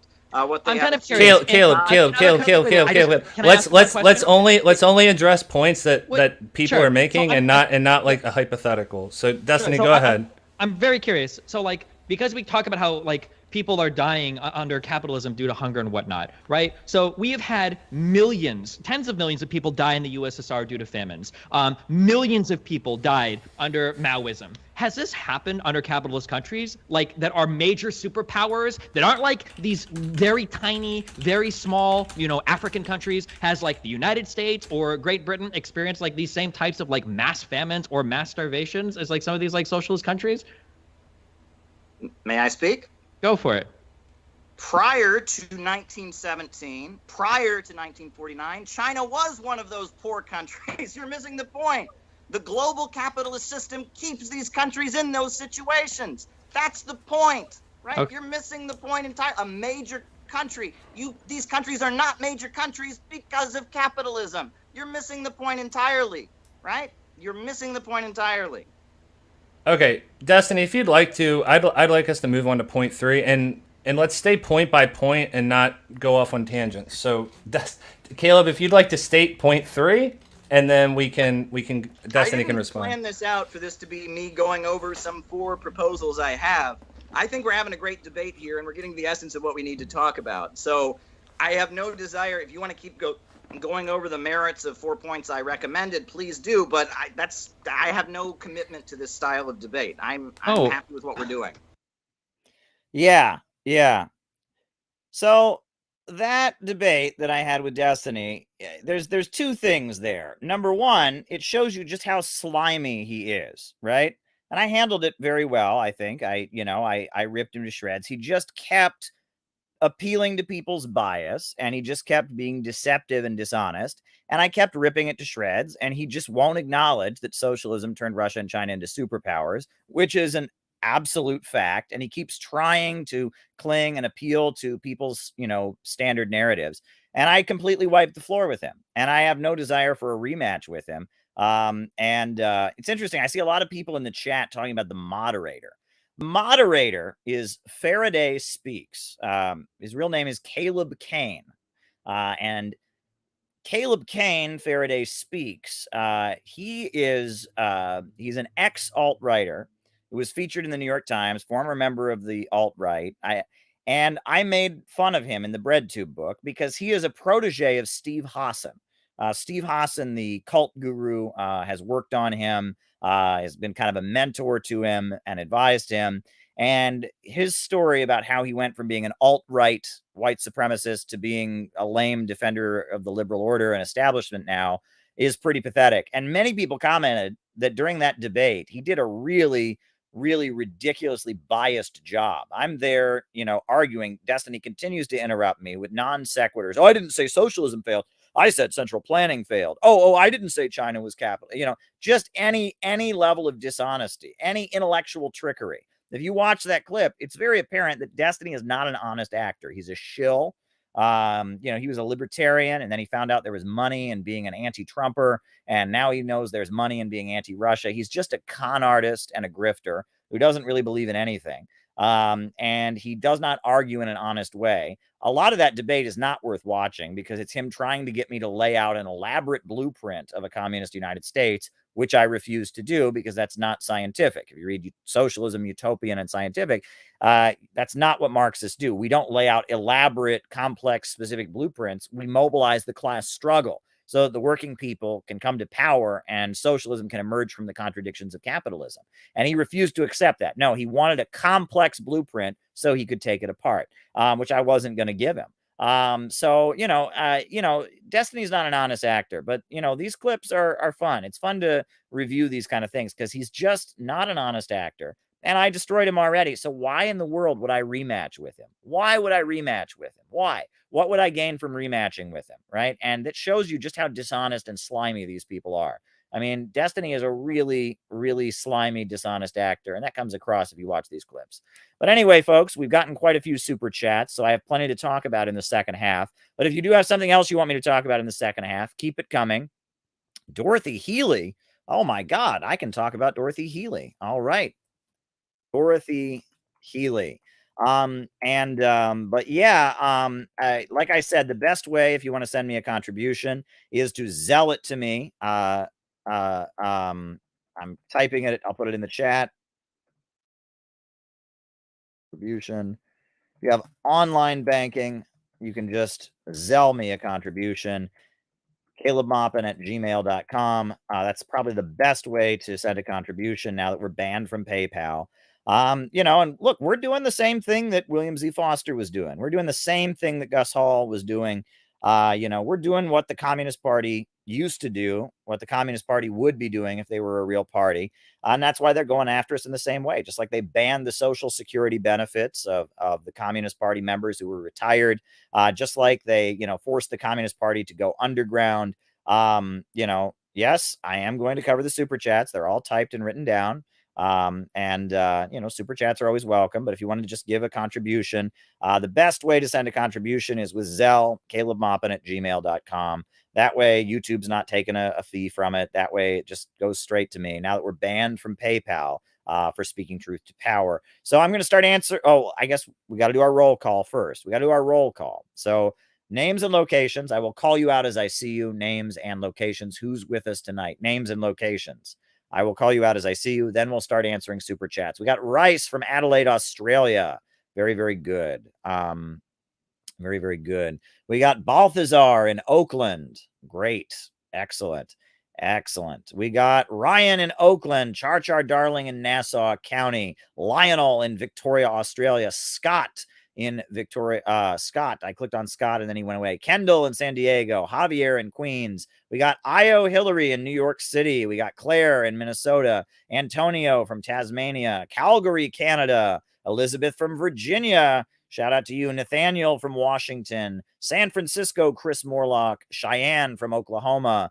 We got Angela from Florida. We got Marissa from Washington State, Rob from Mexico City. We got Miranda Sancho in Los Angeles, UK. We got Bob Troy in New York. We got Dave in Minneapolis, Albuquerque. We got Patrick in Southwest Florida. We got Yada Yisrael from Chicago. We got Tristan in Maryland, Parasocialite. Go subscribe to his channel. We got William Kane in Gateshead, England. We got Wisconsin Kami John. Whoop, whoop. Wow, we got Kieran from San Diego. Shout out to you, Kieran. We've got Jared from Virginia. We've got Keaton, 540 miles to Illinois. We got Tim from La Junta. We got Jared from Virginia.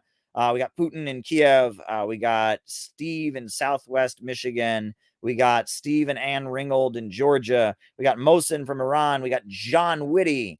John Whitty, good stuff. We got other people. We got Cupertino, California, Blackjack Pinko. We got New Bern, North Carolina. Again, very, very good. Very, very good. Anybody else? Names and locations. Got Patrick from Rhode Island, Marlon from San Diego, Dust James in North Carolina. Go and subscribe to his channel. He does great stuff. Great channel. Go and subscribe to him. We got Far in Texas. Far, Texas. Jose Gonzalez from Venezuela. Very, very, very good stuff. We got Andy from Mexico City. We got Micah from Las Vegas. Very, very good. Very, very good stuff.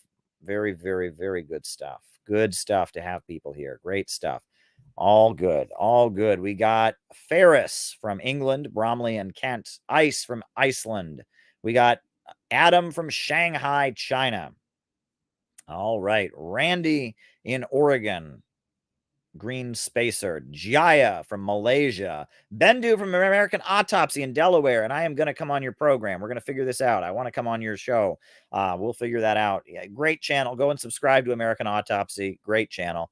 Very, very good. Very, very good. Very good stuff. Anybody else? Names and locations. We got Cleveland Pirate Alex, working in Menlo Park, Naples, Florida. Harold Sullivan, great friend of our work here.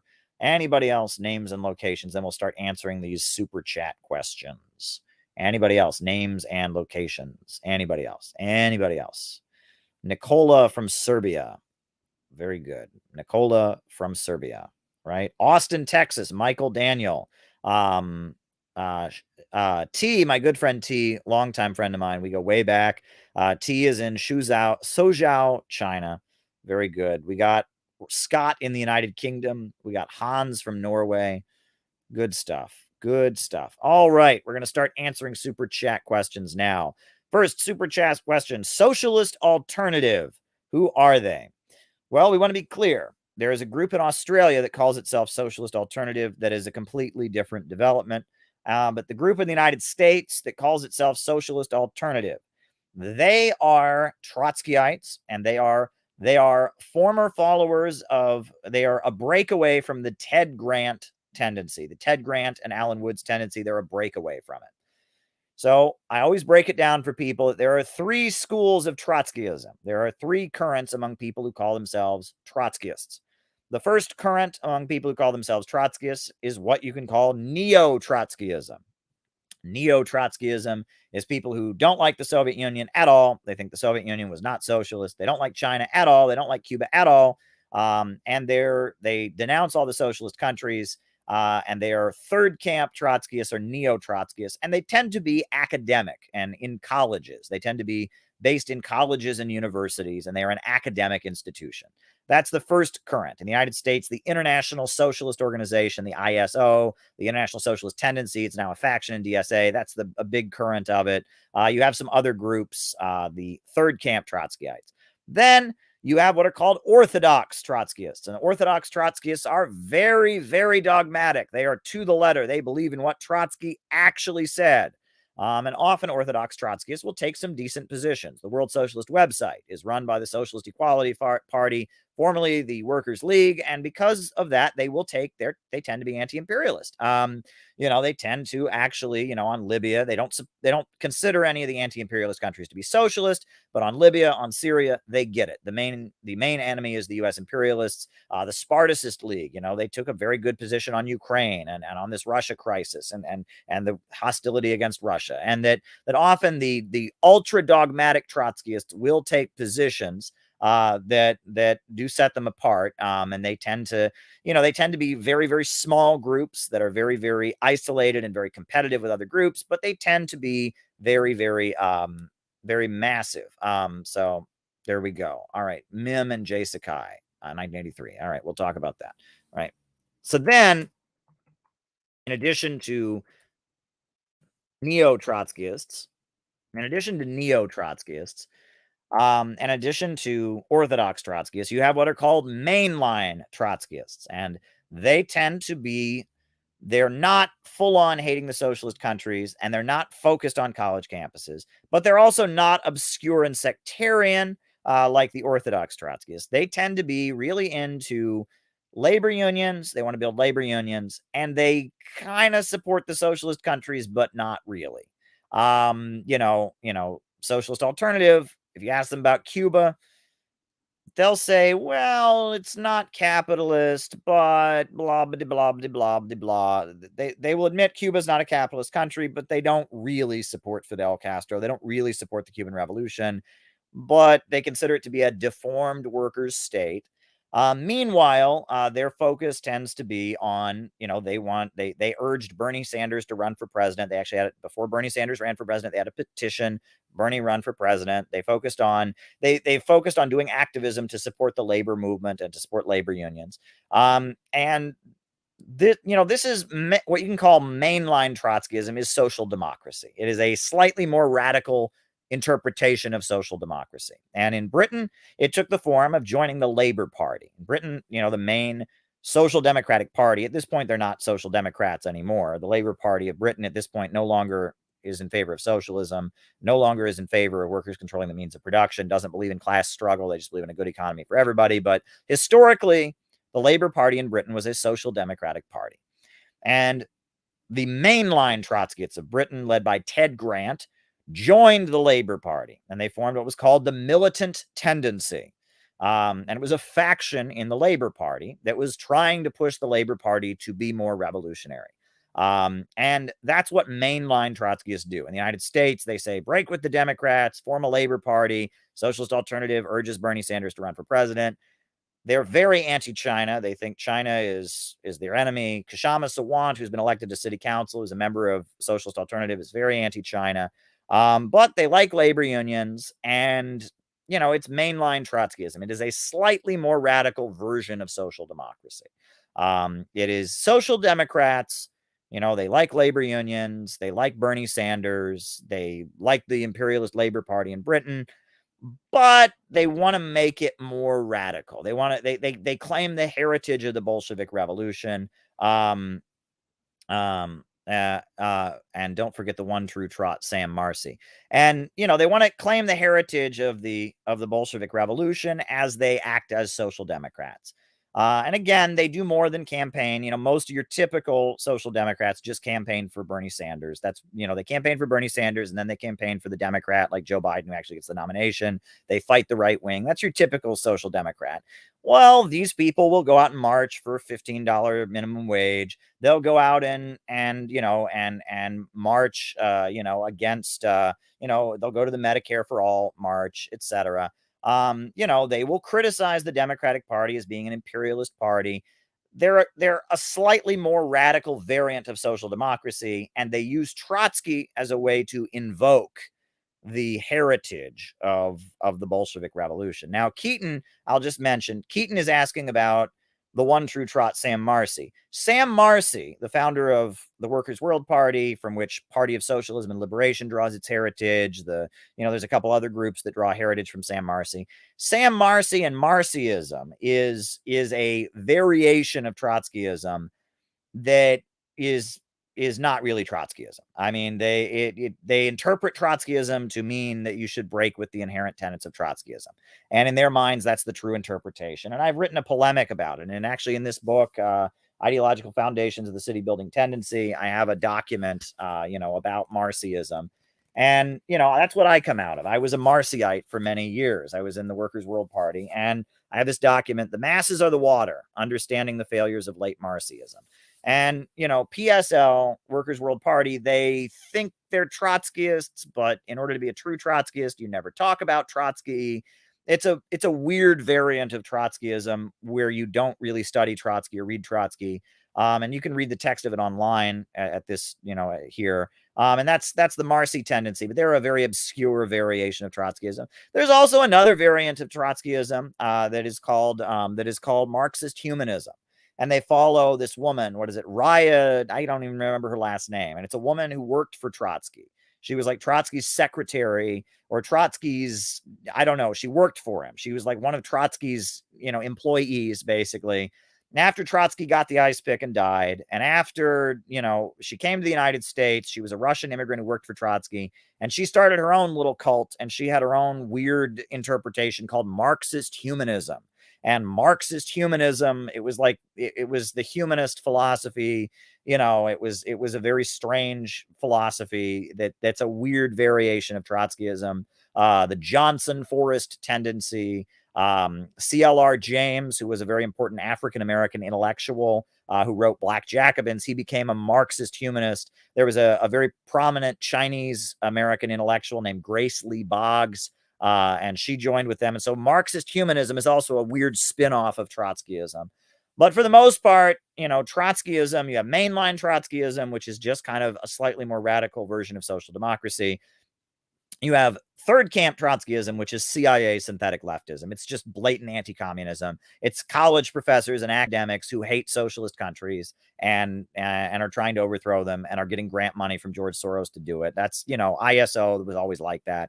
And then you have Orthodox Trotskyism, which I respect. I mean, I used to be much more critical of it, but honestly, I used to read the Workers' Vanguard, the newspaper of the Spartacist League, for years, and they took some weird positions on a lot of issues. But I will say they were consistently anti-imperialist on the Ukraine crisis. Crimea is Russia was the headline in their paper. They marched against wars. They were against bombing. They were never supporting a U.S. imperialist intervention. They tended to, because they were really, really entrenched in Trotsky's own writings, and they were committed to being the one true revolutionary party. On the World Socialist website too, they've really stood up for Julian Assange, right? I mean, they have organized pro-Assange rallies all over the world. I mean, in Australia, in France, in Britain, wherever people are marching for Assange, you'll find the World Socialist website. Now, they're Trotskyites. I reject Trotskyism and the theory of permanent revolution, but they're respectable. But Socialist Alternative, those guys, they're a slightly more radical version of social democracy, which is pretty legit. That's what Trotsky did believe in. If you look at Trotsky, when Lenin wanted to form the party of a new type, the Bolsheviks, was a revolutionary party. And he approached Trotsky and said, "Do you want to join the Bolsheviks?" And Trotsky said, "No. I'm going to form the August Bloc." And what was the August Bloc? Well, it was an attempt to form a faction that would be in the Mensheviks, in the old Social Democratic Party of Russia, that would be slightly more radical. And he said, "Oh, no, I'm not going to form a new party of a new type like the Bolsheviks. I am going to join the Mensheviks, and I'm going to form a radical faction within the Mensheviks called the August Bloc." And the August Bloc failed. It completely failed because all the serious revolutionaries joined the Bolsheviks, and the only people interested in the August Bloc were people that were not revolutionary. And so Trotsky had just a handful of followers, and it never really caught on. And eventually Trotsky had no choice. In July of 1917, he joined the Bolsheviks because it was pretty clear they were going to win, and they were the Revolutionary Party. And that is a consistent theme in Trotskyism. There are a number of themes. Trotsky claimed when he joined the Bolsheviks in July of 1917, he claimed that everything he had written against Lenin, he'd spent years bashing Lenin, accusing Lenin of all kinds of things, disagreeing with Lenin. But he claimed in July of 1917, he disavowed all of that, and he was a true follower of Lenin. Bullshit. Because the same themes that Trotsky believed before he joined the Bolsheviks are consistent themes after joining the Bolsheviks, and especially after his break with the Soviet Union, after he went abroad. One of those themes is hating peasants. Trotsky hated peasants, and Lenin and the Bolsheviks called for a revolutionary dictatorship of the workers and peasants. And Trotsky said, "Oh, no, you can't do that. Peasants are a backward class. They all want to become small business owners and capitalists. Peasants can never be revolutionary," and he was against it. Well, that's ridiculous. How could you have a socialist revolution? Could a Trotskyite government ever come to power? That's a good question. We'll do that at the end. Could a Trotskyite government ever come to power? There had never been, in Russia, there had not been a huge industrial working class yet. So if you were going to have a popular revolution, you couldn't have a popular revolution by 10% of the population. You would need to form an alliance between the workers and the peasants. It's just common sense. But Trotsky hated peasants so much, he was disagreeing with Lenin on that point. And later, after, Trotsky fled the Soviet Union, he said the same thing about the Chinese Revolution. He said that because the Chinese Revolution it was a peasant army. The peasants are a reactionary class without a future. They aspire to become bourgeois. They're bandits, blah, blah, blah. Trotsky criticized Mao in the same way. He hated peasants. That was one part of Trotskyism that remained consistent. The second is the August Bloc. Trotsky didn't believe that revolutionaries should break with social democracy. He didn't really believe that social democrats were the enemy. He thought social democrats were kind of okay. He thought that, the people who killed Rosa Luxemburg, the people who killed Karl Liebknecht, the people that are now cheering as we get banned from social media, he thought the Vosches of the world kind of get it. Is there a third campus to first campus pipeline? That's an odd one. Campus to first campus pipeline. And he thought that, social democrats are half right? Well, they want socialism, but they're not full-on revolutionaries. They're reformist social democrats. We can work within social democracy. We can work within it and make it more radical. He didn't understand that you need to recognize that the social democrats are social imperialists, right? Yeah. Lily, you took the words out of my mouth. Anyway, all right. Trot influence on Venezuela and Chavez. And he didn't quite understand that the social democrats are the enemy, that you have to break and form a new party. He didn't quite get that. and he tried to form the August Bloc. And after his break with Stalin, after he was on his own, what did he orient his followers to do? They called it the French turn, and they all joined the social democratic parties. And many times the Trotskyites would join with the Socialist Party, join with the labor bureaucracy and social democrats to work against the Communist Party. Many times during McCarthyism in the labor unions, a lot of times the Trotskyites would work with the anti-communists to vote Communist Party members out of the unions, right? And when there were anti-communist uprisings in Hungary and Czechoslovakia and Poland, the Trotskyites supported it along with the Social Democrats against the communists. So, considering yourself to be part of social democracy, that is a consistent theme in Trotskyism.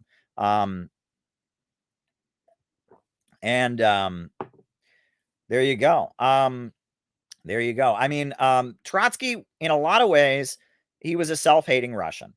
I mean, he was self-hating Ukrainian, I guess. He was born in Ukraine when it was part of the Russian Empire. He was from a Jewish family. He suffered a huge amount of discrimination. His family feared pogroms, and there was a lot of anti-Semitism and violence.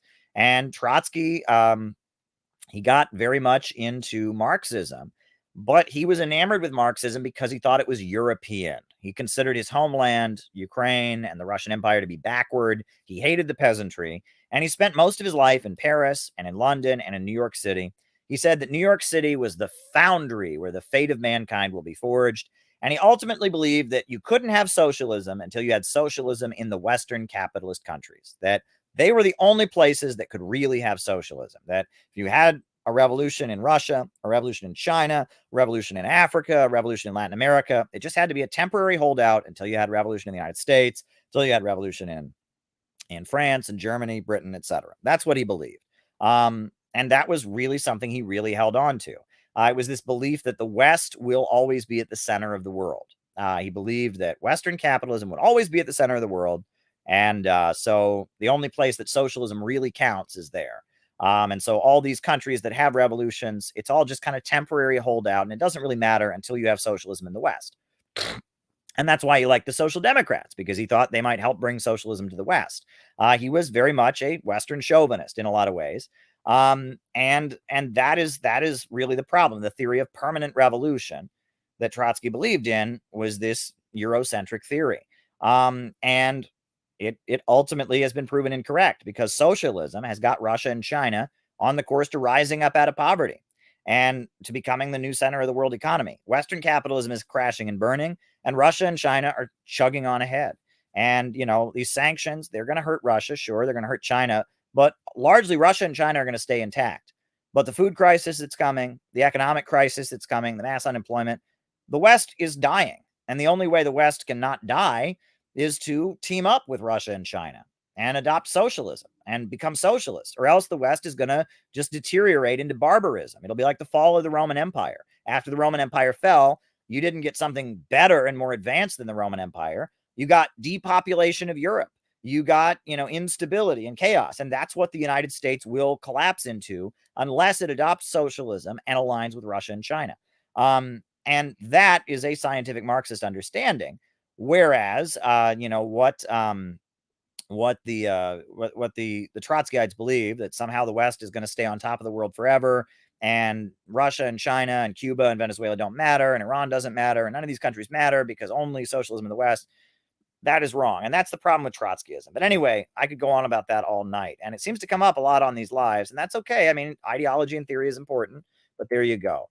What is the best argument against anarcho-capitalist ideology? Very interesting. Well, for a long time, anarchism was just considered to be a school of Marxism, right? And, everyone understood that there were three currents of Marxism. There was social democracy that was pro-imperialist and thought that capitalism in the West eventually, gradually, one step at a time, evolves into socialism. That's social democracy. That's the British Labour Party. That's Democratic Socialists of America.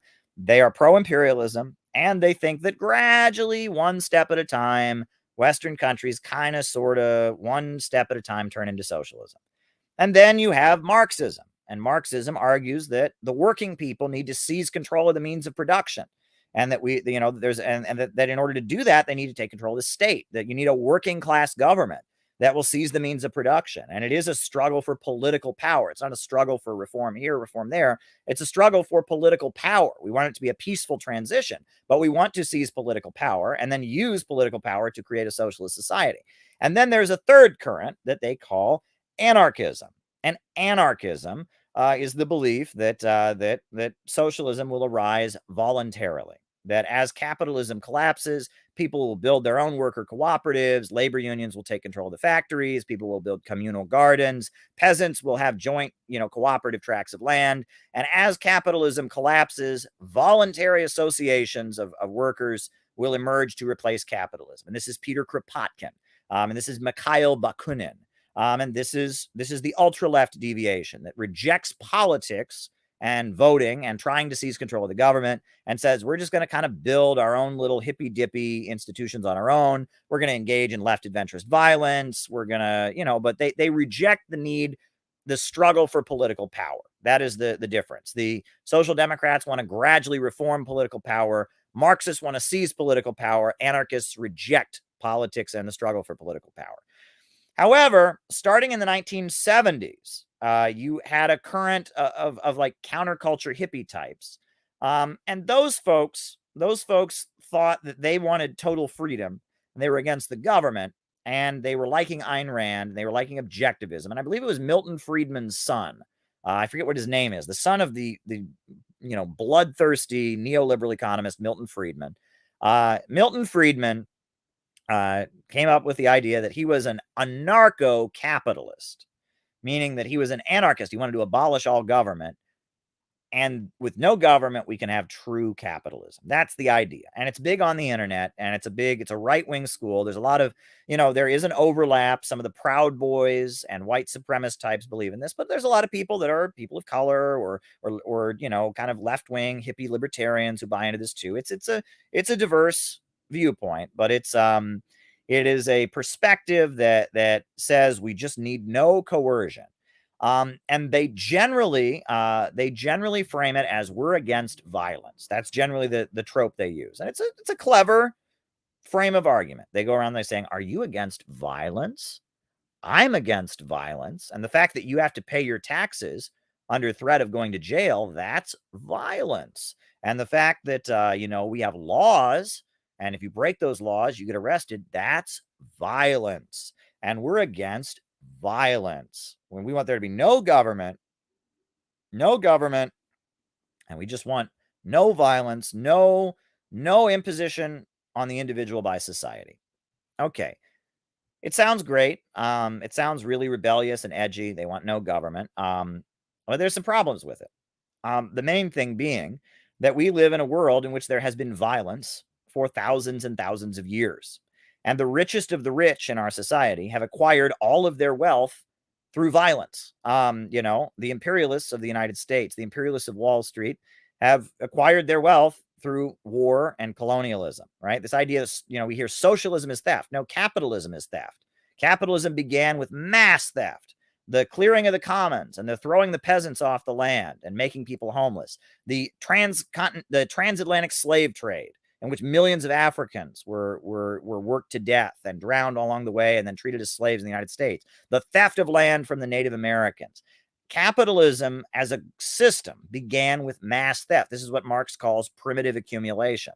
So if you're going to, immediately say, all right, from here forward, there will be no force used. Some people already have all the wealth that they acquired through mass theft, and some people don't. And that, they compare it to a game of King of the Mountain where kids are trying to get to the top of the mountain. And imagine you're playing King of the Mountain, and then they suddenly change the rule to no pushing when one kid's at the top. Well, of course he's going to win because he's already at the top. Anarcho-capitalism wouldn't lead to a level playing field. It wouldn't lead to a fair market. It would lead to the rich being unrestrained in their wealth, and any mechanism for the poor getting a minimum wage or getting health care or getting jobs being taken away.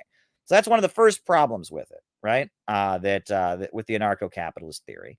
The second is that in the society we live in, right? I mean, wealth is money. Wealth is power.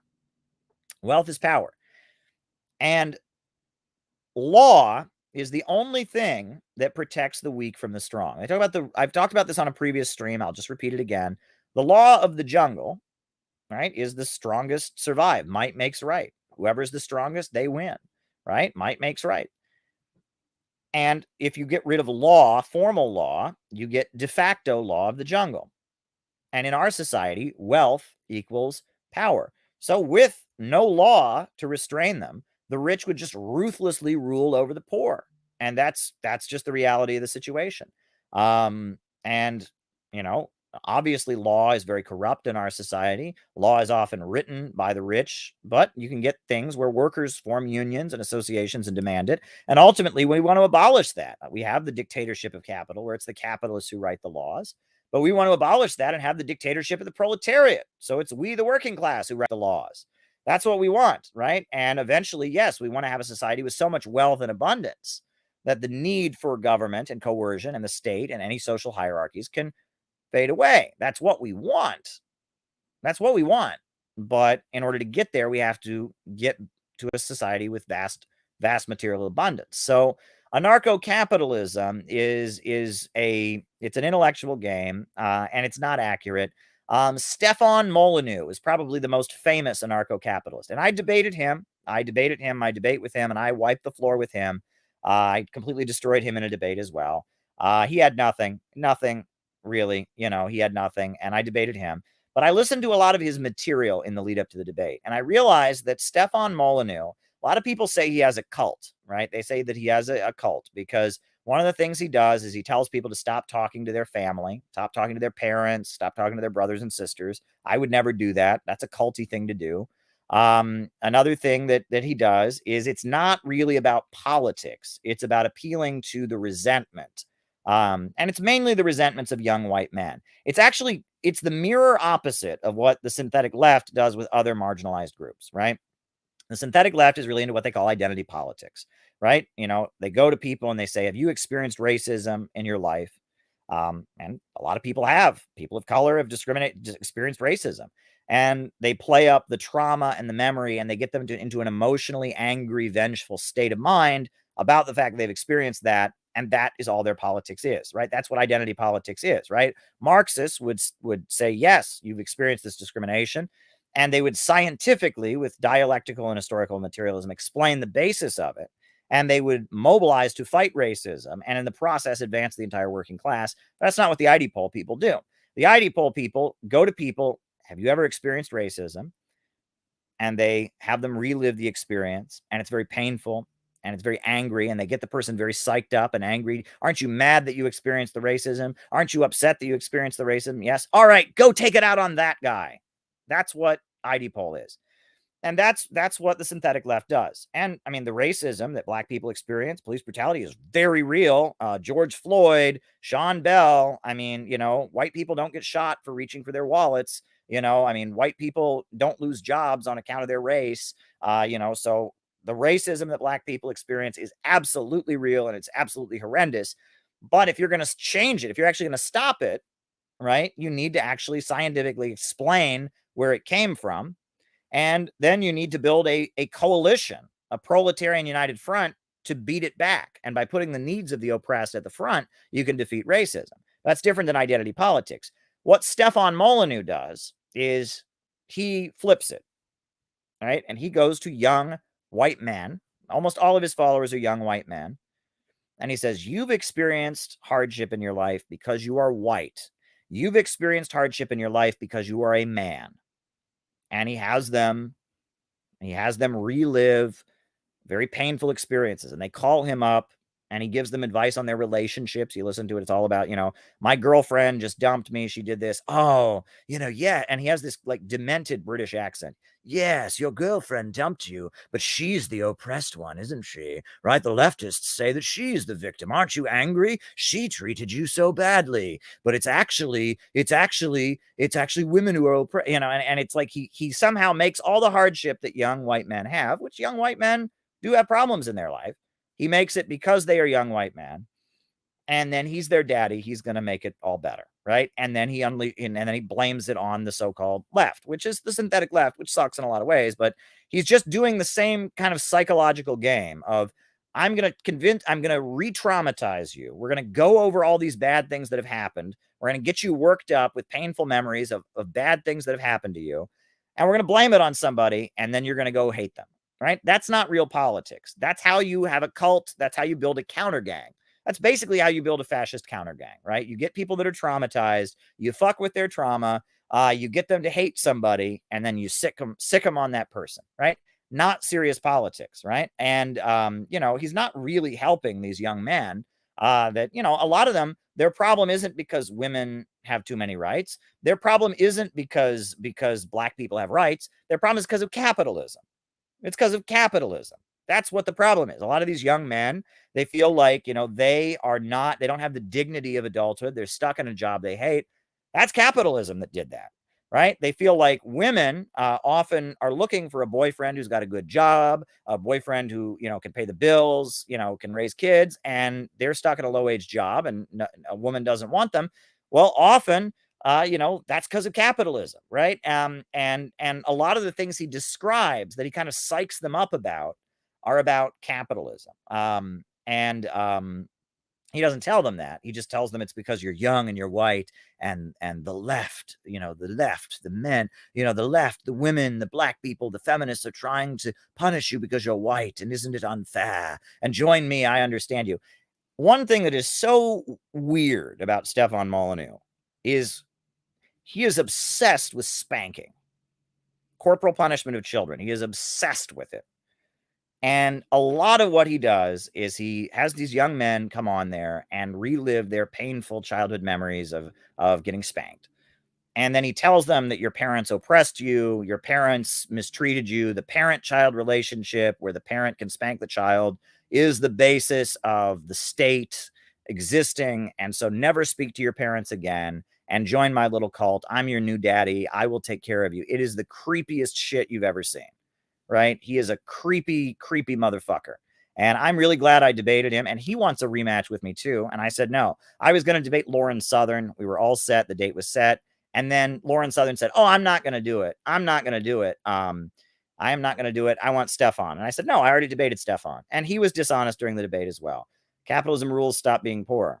Actually, socialism has lifted more people out of poverty than any other system. China used to be the sick man of Asia, and then the communists came in. Russia used to be an impoverished agrarian country, and then the communists came in.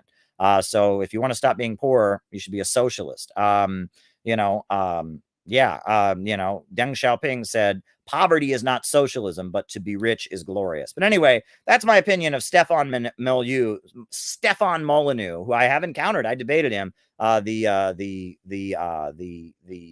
dark lord of anarcho-capitalism, the leader of Free Domain Radio, the anarcho-capitalist cult that tells you to abandon your family, that plays on young men's trauma.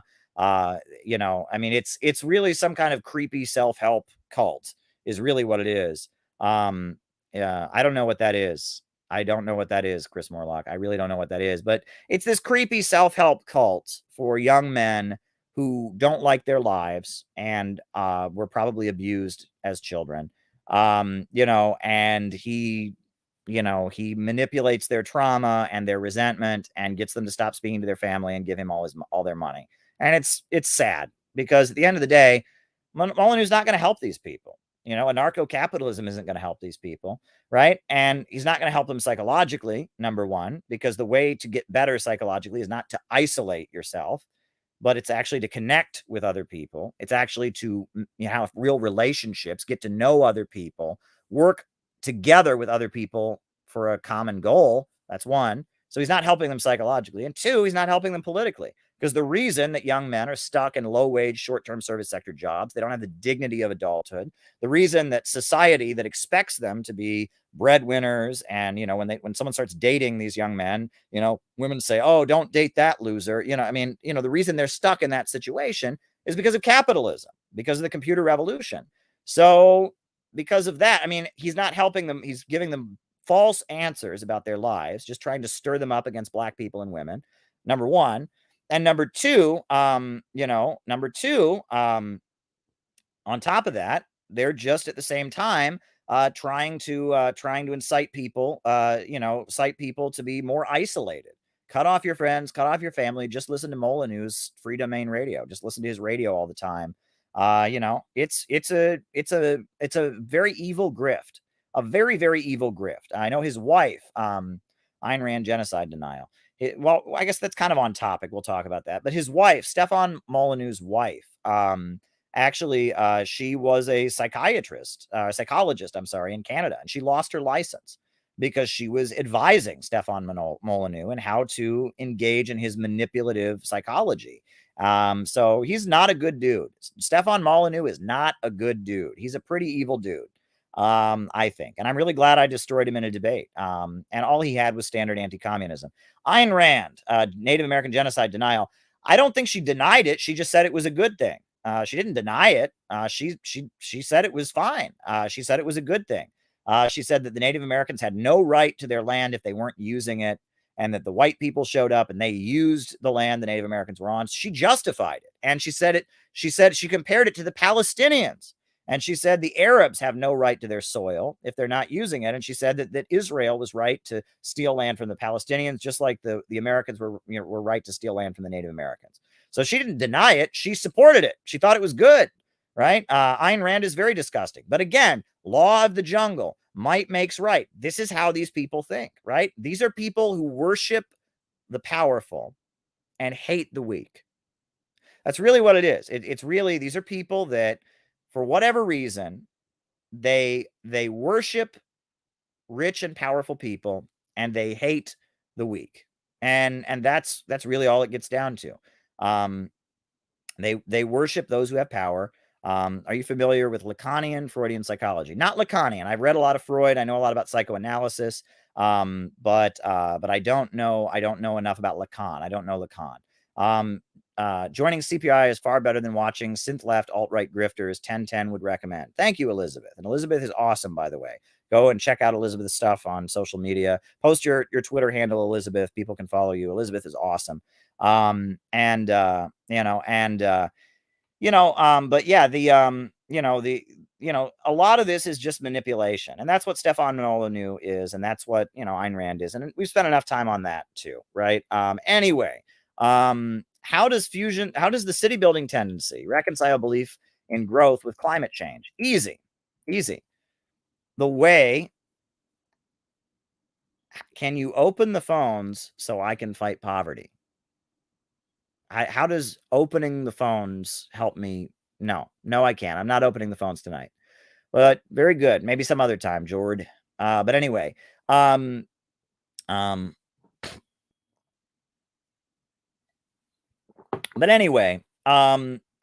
get to the point. The point is, what was I saying? I'm sorry, that derailed me for a minute. Oh, climate crisis. All right. The way that we can deal with the climate crisis is to get beyond fossil fuels. We need to get to a higher energy source rather than reducing consumption, right? Human beings want more than they already have. They want to do things more efficient than they did before. And that it's true that our relationship with nature is not sustainable, right? Our relationship with nature is not sustainable. Not afraid of you. I'm just not opening the phones tonight because I have about 1 million super chats to get through, and we've already been going for 2 hours and 12 minutes. But if you want to keep super chatting me to insult me, Jord, I will appreciate that. Anything helps. I'm banned from PayPal. But anyway, so but anyhow, the first ecological crisis that we ever had was during the hunter-gatherer period. Human beings were hunting and gathering. They were hunting animals with sticks and rocks, and they got so good at hunting and gathering, there was a scarcity of animals to hunt. Human beings, they were good at it. And, consumption at the rate that we had was no longer sustainable. However, the way we got over it is we reinvented the way we interact with our environment. We began, farming for a living. I mean, we began, we grew crops, we domesticated animals, and that's how we then produced enough food to continue eating after we got too good at hunting and gathering. And when feudalism became unsustainable, you had the peasant wars, and ultimately you had the overturning of feudalism. And that the way human beings solve problems in their relationship with the environment is they move to a higher stage, We need to move to a higher stage. A higher stage. That's what we need. We need a higher stage rather than a lower stage. And thank you, Gordon. That's what we need. And so fusion energy is a higher form of energy. It's much more efficient than fossil fuels, but we have to get it. We have to invest the resources to do it. Big oil doesn't want us to discover fusion energy, but that's what we want. All right. All right. Next question. How does fusion energy work as opposed to regular atomic energy? I actually am not qualified to answer that question properly. I don't want to say something that is wrong, but fusion energy is very, very different than nuclear power as it currently exists, right? Nuclear power as it currently exists produces nuclear waste. Nuclear power as it currently exists is about kind of harnessing, kind of what you do with an atomic bomb, but it's a little bit separate. That's not what we want to do, right? Fusion energy, cold fusion, nuclear fusion is a totally different thing. And you need to go watch some YouTube videos about it, because if I explain it, I'm not a physicist and I will do a poor job. China is leading the world in fusion energy with their artificial suns. They are plowing ahead. And part of the reason China has a space program, and that they sent their spaceship, their probe to the moon, the Chang'e 4, the reason they sent it to the moon, the reason that they sent it to the moon is largely because of the fact that helium-3, which is an element that's rare on Earth, helium-3 is pretty key. How can we support you without PayPal? Adam M., the best way to send me a gift, if you want to send me a gift to help me keep going, is to Zelle me. If you have online banking, send me money on Zelle. I'm putting it in the chat. It's just calebmaupin@gmail.com, my email. And if you can send me money on Zelle, that is the best way to support our work here now that we're facing a financial attack from the imperialists. So that, if you want to help me out, you asked, so I'm saying it again, send me money on Zelle. Zelle money to calebmaupin@gmail.com. And you can sign up on the Patreon. I am on Patreon still, right? Patreon has not banned me yet. We'll see. And I'm looking into free speech alternatives to all of those things. If YouTube bans me, I will be on Rockfin. You will find me on Rockfin. If YouTube bans me, I will be on Rockfin. So there you go. There you go. All right. Next question. How do you respond to someone who has only seen you on Vosh and Thought Slime videos? What videos do you send them? Send them my talk from the conference. Send them my speech from the recent CPI conference in Austin. I'll put the link here in the chat so you know what I'm talking about. But that's probably that talk, that I gave, Getting Serious About Socialism. That is a good introduction to what CPI stands for, what I'm all about. You'll get to know me, and you'll get to know, what CPI and my group stands for. And you'll understand that we're not white supremacists and we're not neo-Nazis. We are anti-imperialists from a long tradition of progressive struggles. And so, yeah, I'll put the link in the chat. I'll just drop the link to that video in the chat. If you... and you can buy my book. Wow, everyone's on my side tonight. That's great. Well, thank you. I'm really glad to know you all support me. It's kind of a scary time these days. I'll just be honest. It's a little bit scary. I'm hoping that everything works out. I'm hoping that I'm able to be paid for the work that I do, and I'm hoping that we don't continue to have a financial meltdown. But at the moment, we're having to slow down, folks, and it's a bummer. It is a real bummer. Keaton is so excited to get to Chicago. Elizabeth is so excited to get to Chicago. There's other people who are so excited to get to Chicago. We had to call it off. I mean, we had to just say, look, we don't have the resources right now. It's such a bummer.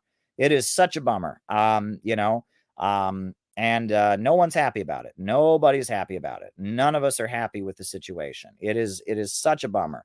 It is such a bummer, but that's the situation that we're in. It is what it is. So, we're hoping that we can get beyond this. Will you ever continue the Proletarian Bible Study series? Yes, we will. We need to get back to that.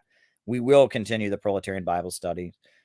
John Locke's 3 Natural Rights. All right, we'll talk about that. I got a lot of super chats to get through, but that's okay. John Locke's Natural Rights. All right.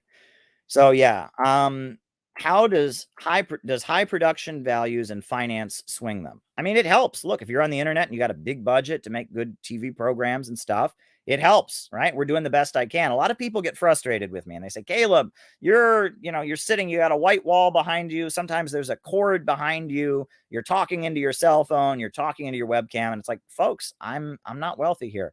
I'm building CPI with the meager resources that I've got. I don't have a camera crew. I don't have a studio. I'm doing the best I can.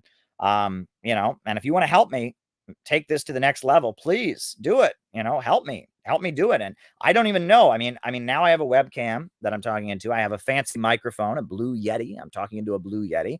But this is not my field of forte. I'm good with the history. I'm good with the books. I'm not a tech guy.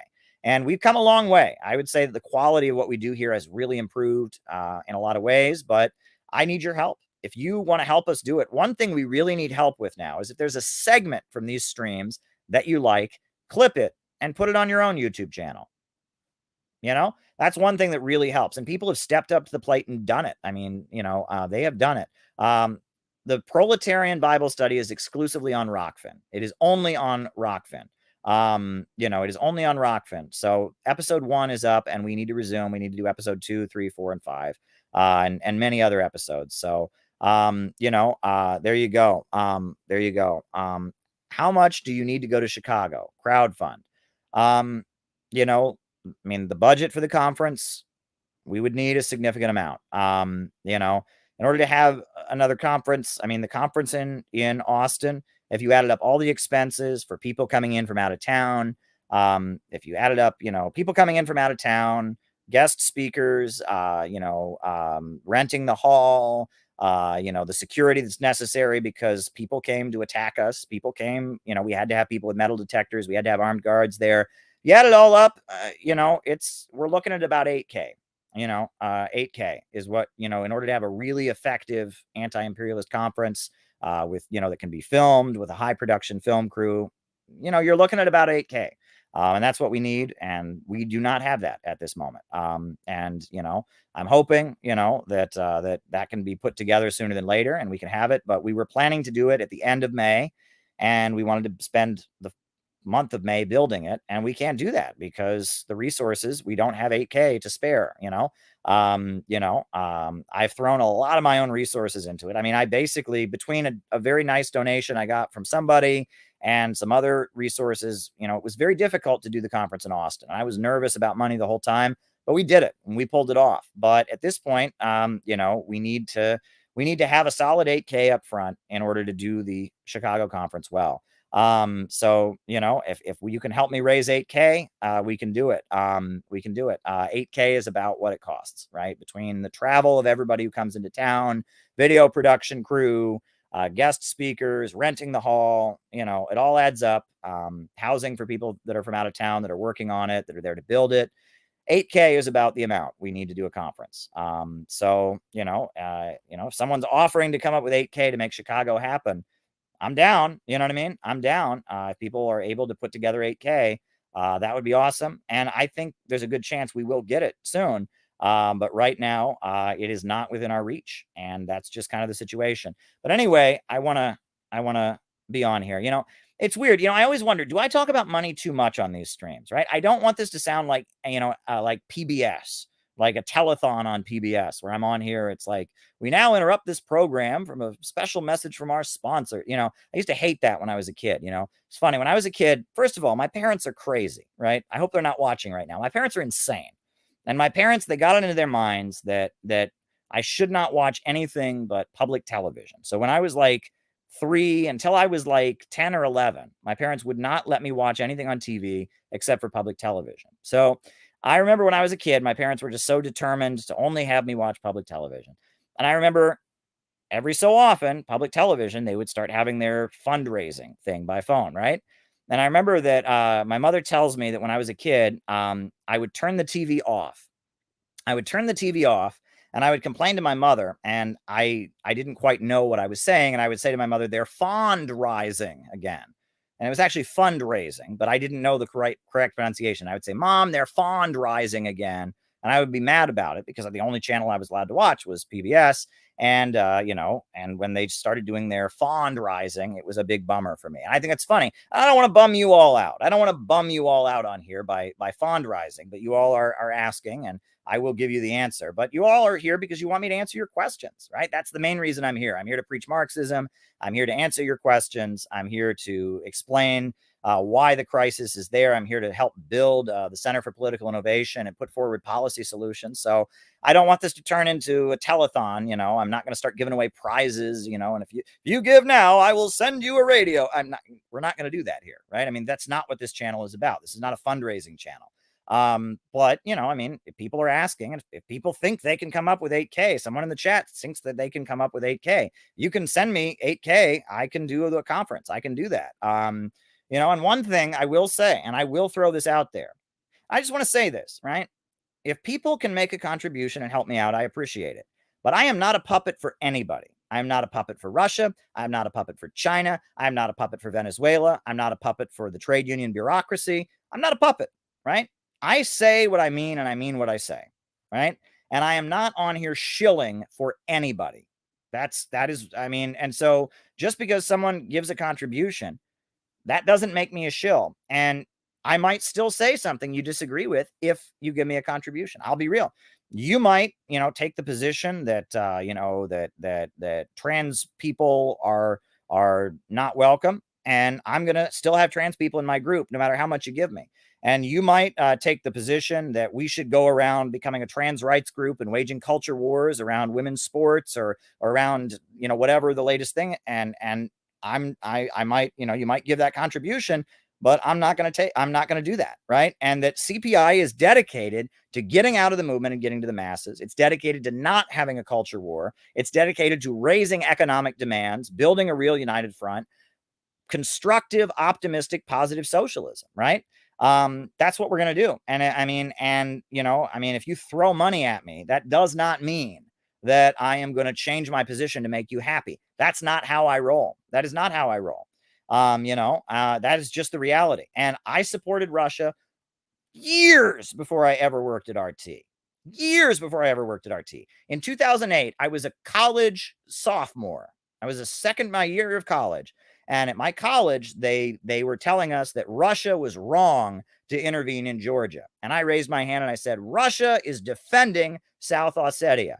Boom, right? I had never worked for a Russian company. I don't think RT had barely even started at that point. Didn't matter, right? Second, right? I have been anti-imperialist during the Occupy Wall Street protests. That's when I first started appearing on RT. I had gotten arrested already.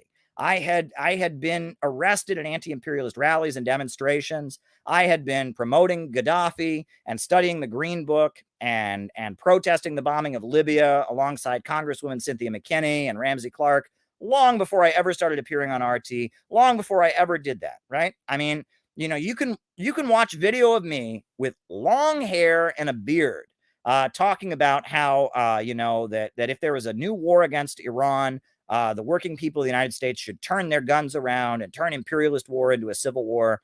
That was before I had ever worked for any anti-imperialist news outlet. So the idea that I'm just a shill. These people it's one thing if I came out of nowhere, right? It would be one thing if I'm just some guy who showed up and it's like, oh, he's on RT. Okay.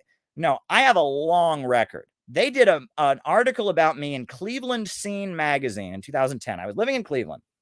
Let me tell you this story, and then we'll get back to answering your super chats because we got a lot of super chats to get through, and I do owe you an answer for your super chats.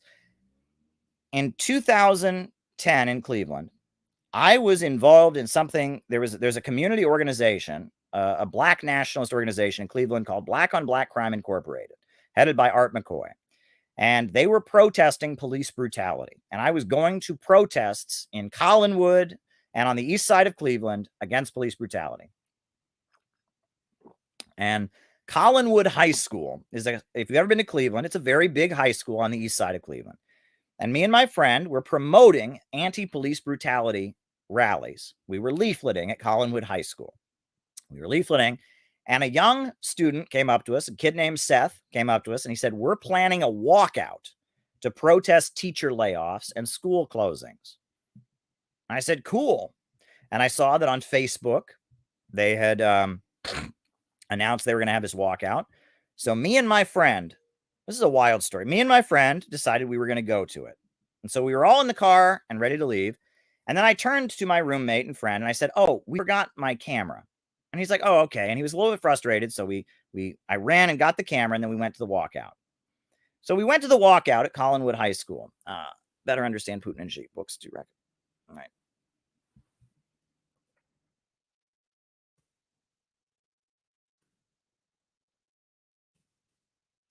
And, we went to the Collinwood High School, and we heard there was going to be a walkout at this high school. And we'd been leafleting there with Black on Black Crime Incorporated, this anti-police brutality activist group. And so, we went to the walkout. And we were shocked. There were only like 5 or 6 kids who came out of the school. And we thought, that's weird. It's going to be a walkout. Okay, well, we got out. We're talking to the kids. The reason that only 4 or 5 kids had gotten out of the school is because the police in the school had heard about this walkout and they had chained the doors shut. They had chained the doors shut, which is illegal. That's a fire hazard. You can't chain the doors shut. That's illegal. But in order to keep these kids from walking out in protest of teachers' layoffs, they had chained the doors shut. They had chained the doors shut. Unbelievable. So then there were only 4 or 5 of these kids, African-American students, out there to protest teacher layoffs. And the police showed up and started arresting them for truancy. And we're standing there. And there was one young woman, who was with her 18-year-old sister. You're allowed to walk out of school if you're 18, right? Only under 18 can get arrested for truancy. And she said, I'm here with my sister. And she was trying to explain to the cops that she was there with the sister. And this cop grabbed her. And you can watch what they did. And I videotaped with my camera the police brutalizing these 2 sisters. I mean, put them in the hospital. It was horrible. And I filmed it. I filmed it with my camera. And I video recorded it, and we sent it to all the local news. And then the police department and the mayor's office in Cleveland tried to say that I had organized the protest, which I had not. I only heard about it from the students at the high school. So the local news, this local news fuckwad named Dick Russ, he did a story about how outside agitator Caleb had come into the community, a communist had come into the community and stirred up these kids to protest to serve his own agenda. Well, that was bullshit. I didn't do that.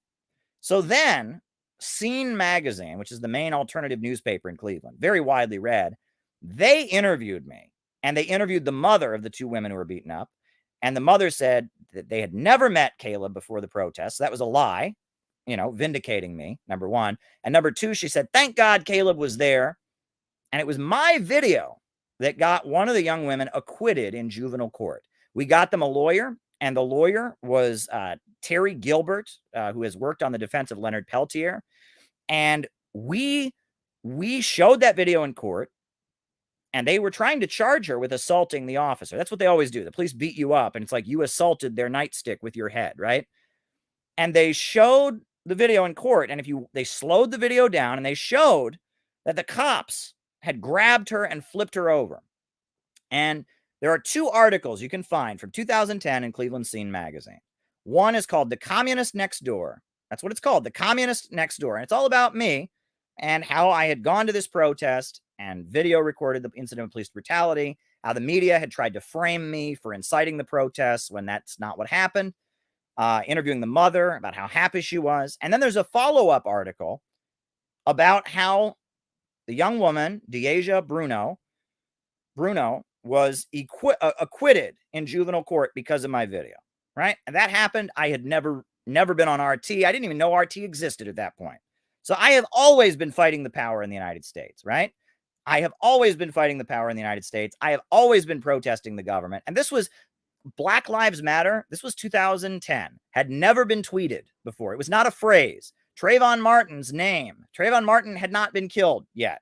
All right. This was before the Baltimore rioting. This was before the Ferguson uprising. I was in the streets protesting police brutality. I videotaped an act of police brutality and got someone who was charged with assaulting the police acquitted with my video, right? And I was profiled in the local press for doing so.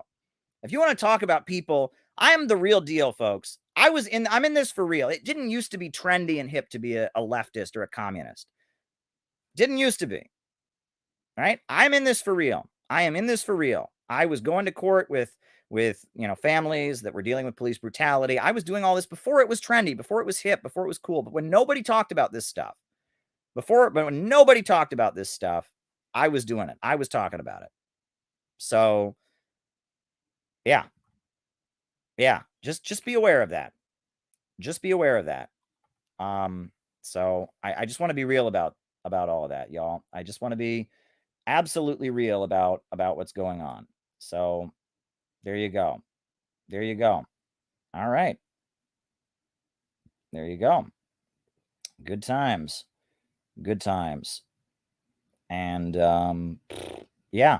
So yeah, I just want to be real about all of that. But anyway, I want to start answering super chats again. So let's get back to answering our super chats. Resources on Bonapartism. Right? Oh, you know what? I'm going to post the link in the chat. If anyone doesn't believe me about my activism in Cleveland, I'm going to post the link, right? These people who think I'm a white supremacist, these people who think I'm a fascist, they have no idea. I was anti-racist before it was trendy to be anti-racist. I was going to police court with brutality victims. I mean, it just is, it's very annoying, right? I mean, I'm not saying that I've never made a mistake. Every white person makes mistakes. And there have been times I've said things that were wrong, or I've acted in ways that were arrogant, right? And I mean, I'm not going to do a whole, self-flagellation here and go over every mistake I've ever made, but I'm not perfect, right? And I mean, I have white privilege, right? My life has been better because I'm white. That's fact. That's a fact. I'm not a person of color, and I've benefited not being a person of color. That is a fact, and I will never deny that. And anyone who does deny that, they got a problem with me, and I'll argue with you. But at the same time, this idea that I'm preaching white nationalism is so ridiculous. This idea that I'm sorry, but I have been standing against racism and standing against police brutality and standing against mass incarceration long before it became the latest CNN cause. And you can read about it. There's, the commies next door in July 28th, 2010. And I will the article right now. Deasia Bruno, the follow-up article. Deasia Bruno wins in juvenile court. 2010. I'll post that article as well. My record as an anti-racist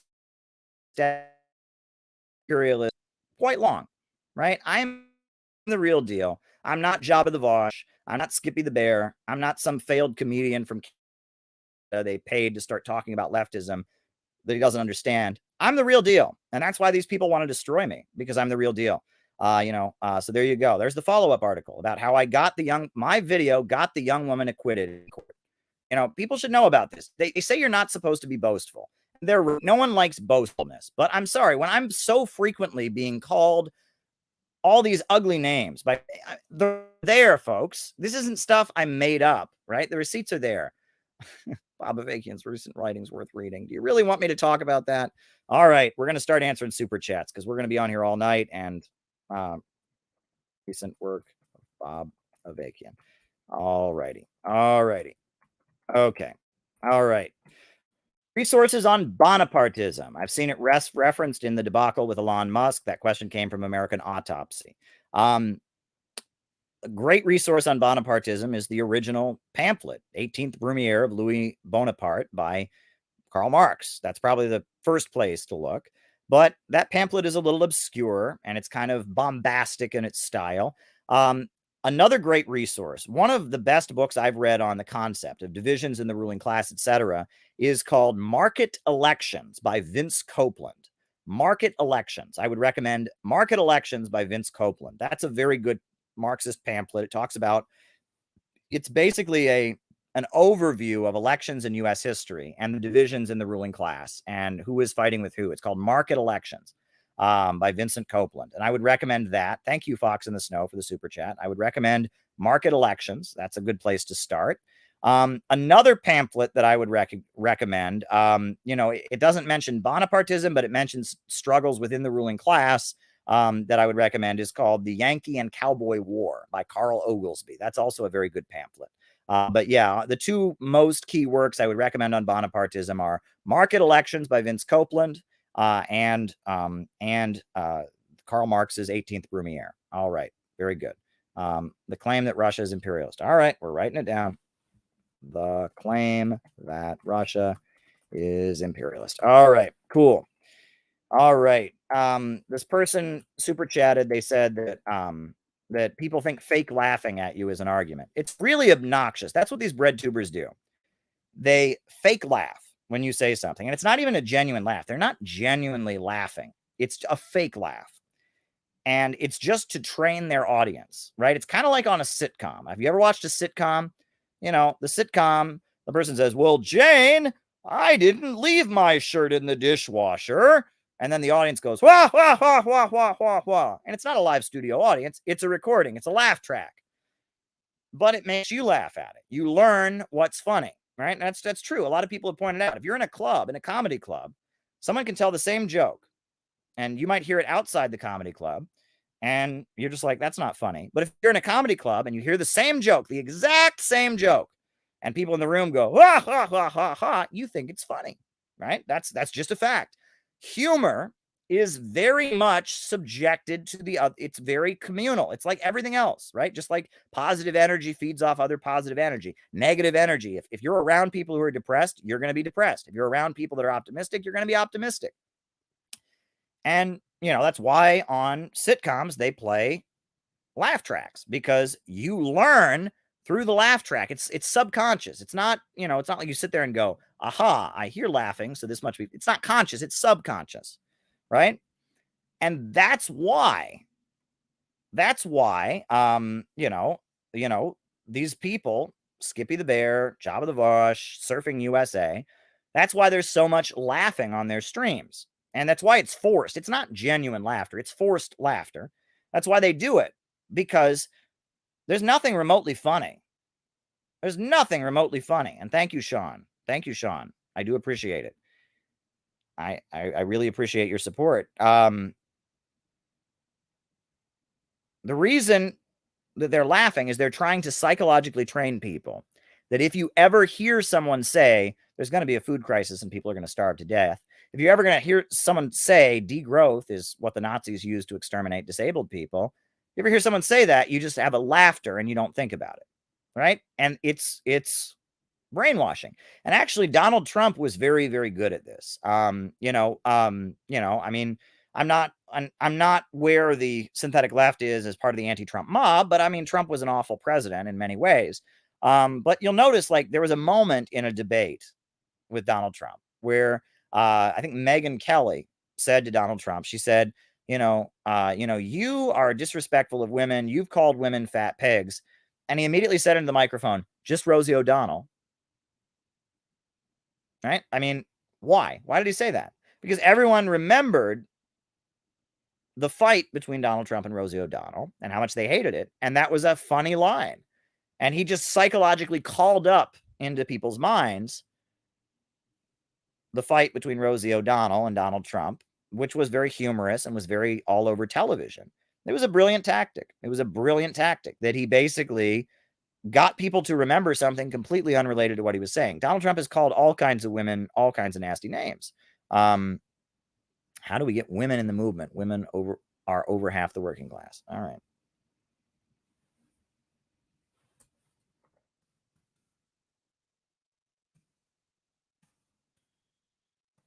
Writing it down. And, he calls up an image that makes people laugh. And it's brilliant, right? And that, anyway, they're basically training the audience to not think, is what they're doing with this stupid laughing. They're just saying, if you ever hear someone say something that sounds like this, don't think about it, just start laughing, right? And it's a forced laugh. They're not genuinely laughing because there's nothing funny about it, but it's psychological manipulation. Caitlin Johnson just dropped an article about you being banned from PayPal. Yes, she interviewed me for that article. I gave her a quote. She's awesome. Caitlin Johnson is amazing. If someone wants to drop that link in the chat, that would be great. I haven't seen the article because I'm here streaming, so I haven't seen it, but I'll see it again. Dorothy Healy. Dorothy Healy was the leader of the California Communist Party in the 50s, 60s, and up into the 70s. She resigned in the 70s. There are really long interviews, really long interviews, with Dorothy Healy you can listen to online. You should sue Twitter for falsely labeling you Russian state media. You could argue they contributed to your losing PayPal. Yeah, well, it's a good idea. If you know a lawyer who will take that case. It's like the least of my concerns right now. Right now, I'm worried about like being able to eat this month and being able to pay my bills, and if we're ever gonna have a CPI conference again. But I mean, it's a concern. I mean, suing them, yeah, I would be down. I wouldn't be opposed to such a thing if you can find a lawyer that'll take the case. But anyway, Dorothy Healy was a leader of the Communist Party of California. And she, it wasn't easy to be a communist during McCarthyism and during the 50s. During the 60s, she was their public spokesperson in California. There's a great talk that she gave at UCLA from the 1960s. You can listen to. It's about the Soviet Union and communism. She was much more from that, more social democratic wing of things. She was pro-Soviet, but she was not, you know, she was for the civil rights movement. She was for the labor unions. She was pro-Soviet, but she was, you don't find her, talking in great detail about the need for the workers to control the means of production and such. And she ultimately did move away from socialism. She did ultimately, become a social democrat. She became a founding member of DSA. She did break with the Communist Party and denounce the Soviet Union. But there's a lot of interviews with her about the Communist Party in the 20s and 30s when she was in it as a youth that are very interesting. There are many hours of her talking about what the Communist Party was like, what William Z. Foster was like and stuff. I've listened to a lot of that. I think the Tenement Labor Library has done extensive interviews with her, and she's a respectable figure, and her talk from the 60s is worth listening to. And, yeah, she's a respectable figure. There you go. Maoist internationalist movement was formed in 1983, and Jay Sakai's book, Settlers, The Mythology of the White Proletariat, was formed in 1983. Right? For those of you who don't know, there's this book that floats around that the synthetic leftists love, and it's called Settlers, The Mythology of the White Proletariat.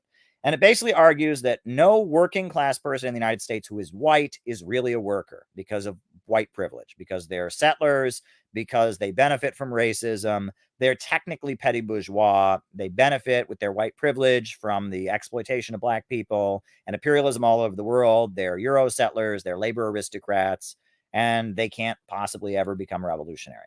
That is the argument of the book. And the book is written by an individual named Jay Sakai, who no one knows who he is. No one knows who Jay Sakai is.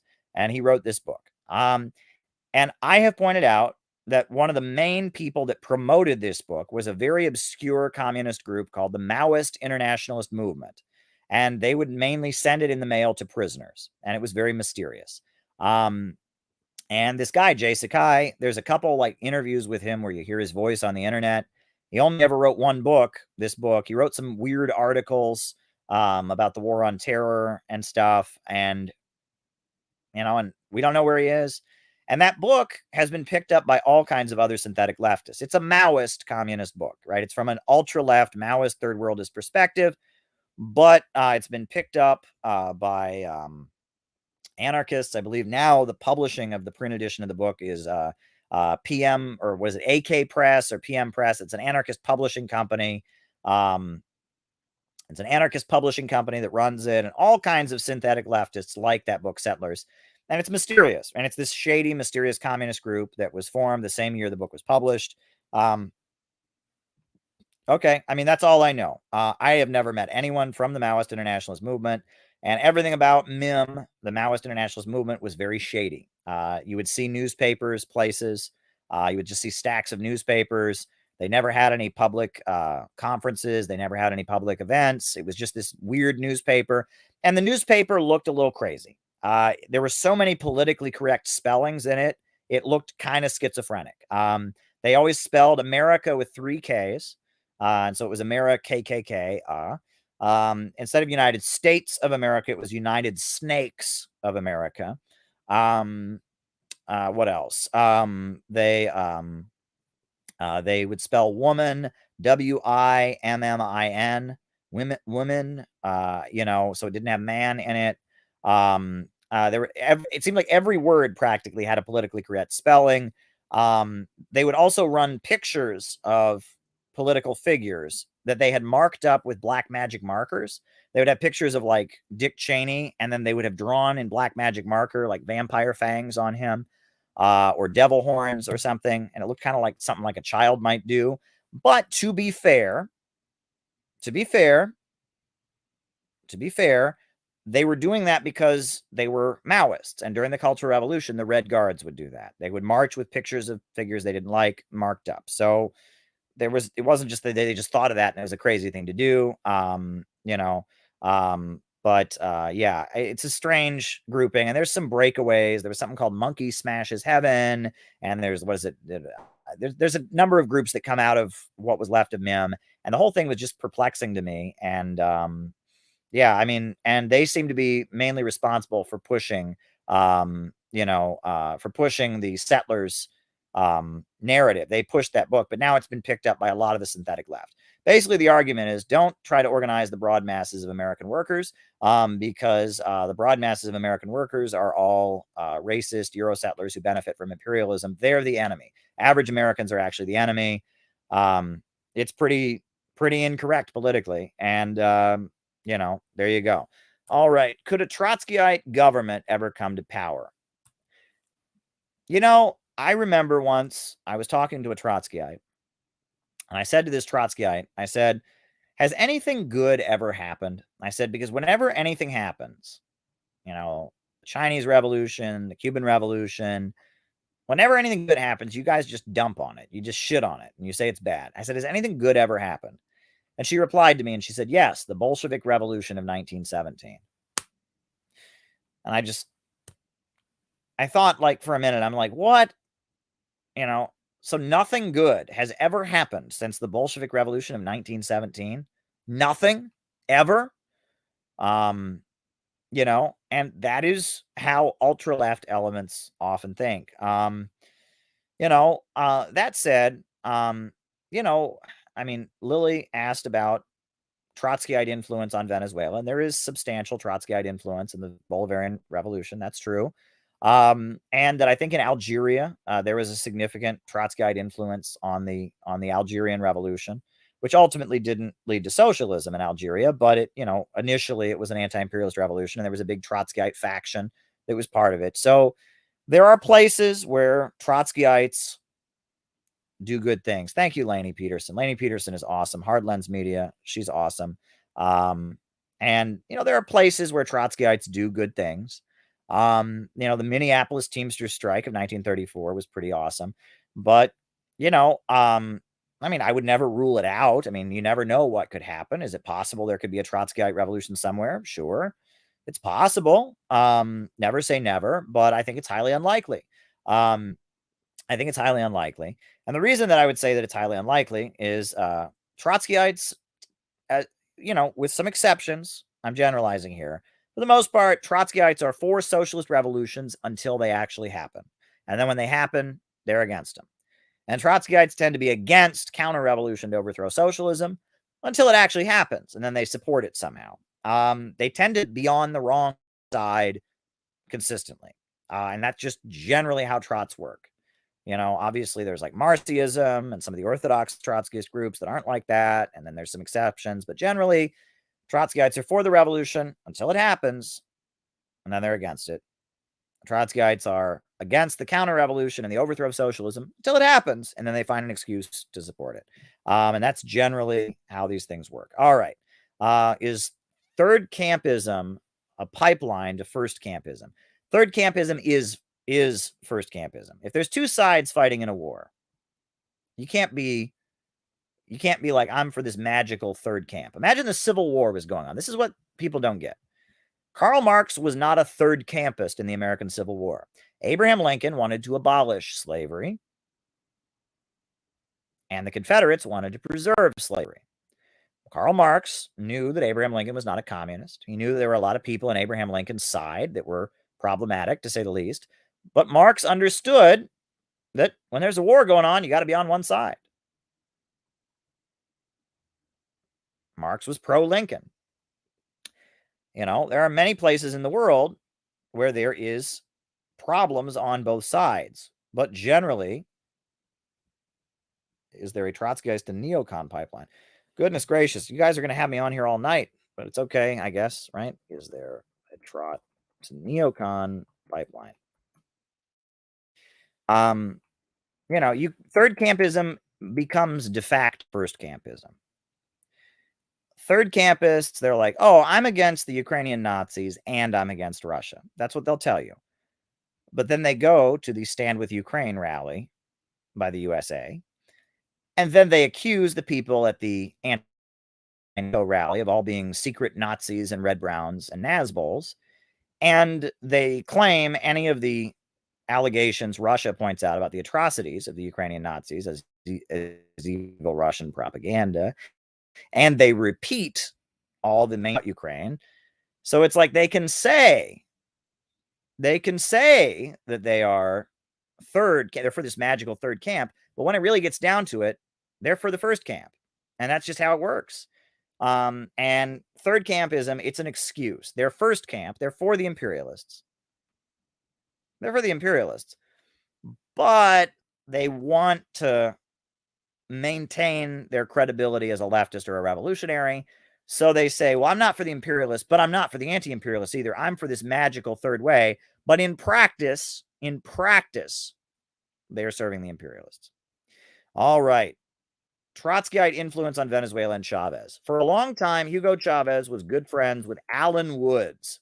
That's true. Alan Woods is the leader of, it was Ted Grant, the mainline Trotskyist current in Britain, the militant tendency that went into the Labor Party, the Trotskyites in the Labor Party. Ted Grant died, and Ted Grant was replaced by Alan Woods. And Alan Woods is a very prominent British Trotskyist. And Alan Woods and Hugo Chavez were friends for a while.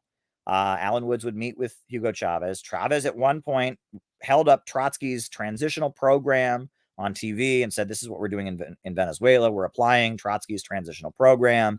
At one point, Hugo Chavez said that he was a Trotskyist. He believed in the theory of permanent revolution.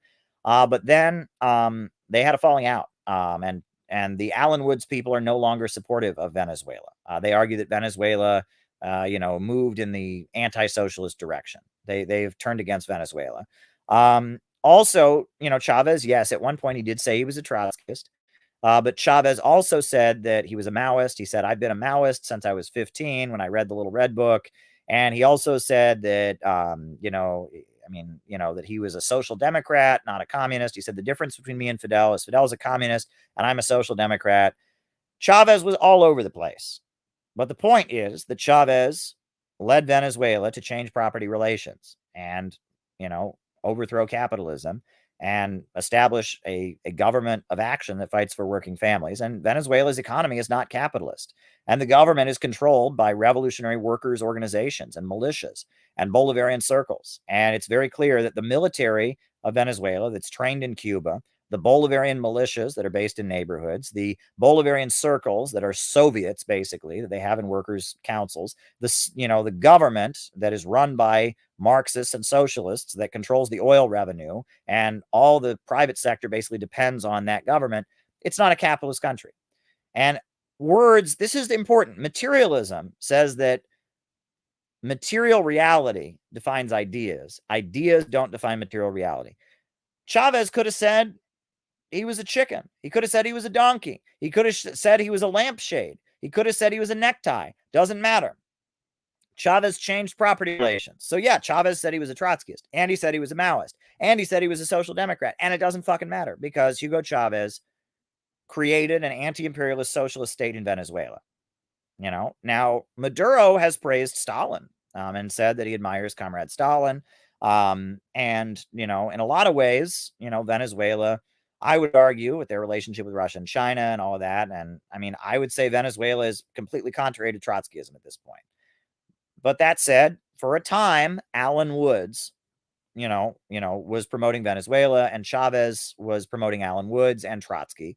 And then they had a falling out. And I remember this. This was the interesting thing, because I was in the Workers' World Party at the time that this was going on. And Workers' World Party thought they were Trotskyists. So I remember when this Alan Woods stuff was happening, I got so excited. I'm like, see, a Trotskyist country has come into existence. And I remember one of the founders of the Workers' World Party said to me, she said, well, actually, the fact that Chavez is promoting Trotsky is not a good sign. It's not a good sign. Promoting Trotsky around the world is not a good sign. If somebody around the world starts holding up Trotsky, That's a way to distance themselves from the Soviet Union. That's a way to distance themselves from China and North Korea and Cuba. And it's, in a way, it's a concession to the imperialists. Well, she's right. She's absolutely right. And on top of that, she pointed out, she said, and you'll notice that the Trotskyist he was supporting, Alan Woods, was supporting the overthrow, the Green Movement to overthrow the Islamic Republic of Iran. And she was right. And the Trotskyist that she was supporting, Alan Woods, was against the Cuban government. And she was right. And what's funny is, I mean, the fact that the Marcyites think they're Trotskyists, that they are so nuts that in their minds they can understand that Hugo Chavez holding up Trotsky was probably not a good sign. They can understand that, but they can't understand that maybe Trotsky might be wrong. I don't know. I mean, that's Marxism is a strange thing. God rest its soul. Anyway, John Locke on natural rights. I have read that. Reading. When I took political science in college, that was required. I read Plato's Republic in like 3 or 4 different classes. I read John Locke in 3 or 4 different classes. Here's the problem. Here is the problem with the concept of natural rights. If these rights are natural, meaning that they occur in nature, if they're God-given rights, they occur in nature, then why did no one recognize we had them until like the 1400s or 1500s in Europe? And if these are natural rights that all human beings are endowed by their creator or endowed by nature with, why did no one discover them until that time? They are not natural rights, right? Human societies constantly evolve and change. In feudalism, people had no rights. In slave societies, Rome, Greece, slaves had no rights. And a lot of people didn't have any rights. The only societies that started to have human rights were the societies that entered the stage of capitalism. With the dawn of capitalism and the overthrow of feudalism, people started talking about human rights and freedom because the form of government flows from the economic base and superstructure. When the economic base of society changes from feudalism to capitalism, the kind of government you have changes. Trotsky's History of the Russian Revolution. This is like Trotsky Bash Fest night, but there you go. All right. Trotsky to History of Revolution. There you go. I mean, so, the idea that there's some rights that everyone should have at all times, if you go to a very impoverished developing country and you say everyone should have just as much freedom of speech and assembly they have in the West, they're going to laugh at you. And they're going to say, no, if we did that, the drug gangs and terrorists would overrun us in a week. So there you go. There you go. I would ignore George. He's being a troll and we ignore trolls here. But if he wants to keep super chatting, we will take the money. We appreciate that. But, don't let people troll. All right. All right. Books to understand Putin and Xi. Well, Xi Jinping's own writings are widely available. The Governance of China, Volume 1, The Governance of China, Volume 2, The Governance of China, Volume 3. They're out there. They're out there. Number one, on Putin, there's a lot out there about Putin and his rise. Alexander Dugin actually wrote a book about Putin called Putin versus Putin. And he argued that Putin has two sides, that on the one side, Putin is some kind of, aspires for Russia to become a Western country. And on the other side, Putin is drawing from the traditional history of Russia. I thought that was a very interesting thesis. But also, if you want to learn about Xi Jinping, you got to read When China Rules the World by Martin Jakes. That really helps you understand where China came from, etc. When China Rules the World by Martin Jakes, that's the book on China I often widely recommend. The recent work of Bob Avakian. I mean, with all due respect, Bob, I read, there's a speech that Bob Avakian gave in 1975 when the RCP was founded called Our Class Will Free Itself and All Mankind. It's a pretty decent speech. It pretty much lays out Marxist ideas.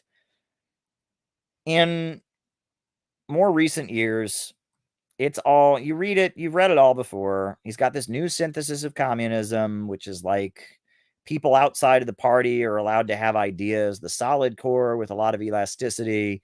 There's only one objective reality. There's not proletarian truth and bourgeois truth. And they talk about it like this is this amazing breakthrough. And it's not, right? You know, the idea that communist parties would get ideas from people that are outside of the party. I think many communists have said such things.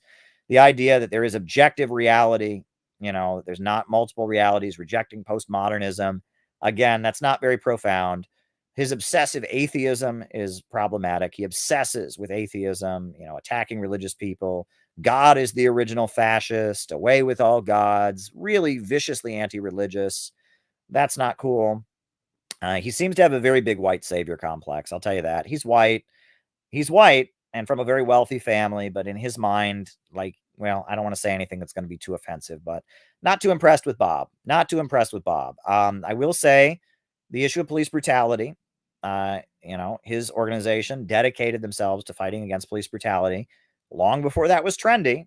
And for years, for decades, in the 80s and the 90s and the 2000s, they were out there protesting police brutality and, you know, working with family. Oh, whoa, whoa, whoa. Sorry about that. Working with families that, you know, that had lost a family member to police brutality. That's very respectable. And so I'll respect that, you know, I'll respect that and say that's decent. You know, that's respectable and honorable. And I will say one thing I do respect about the RCP is that they're in your face about communism. You know, they waved the red flags, they had the big pictures of Mao, and they were going around saying we're communists and we're proud of it. And they didn't hide the communism.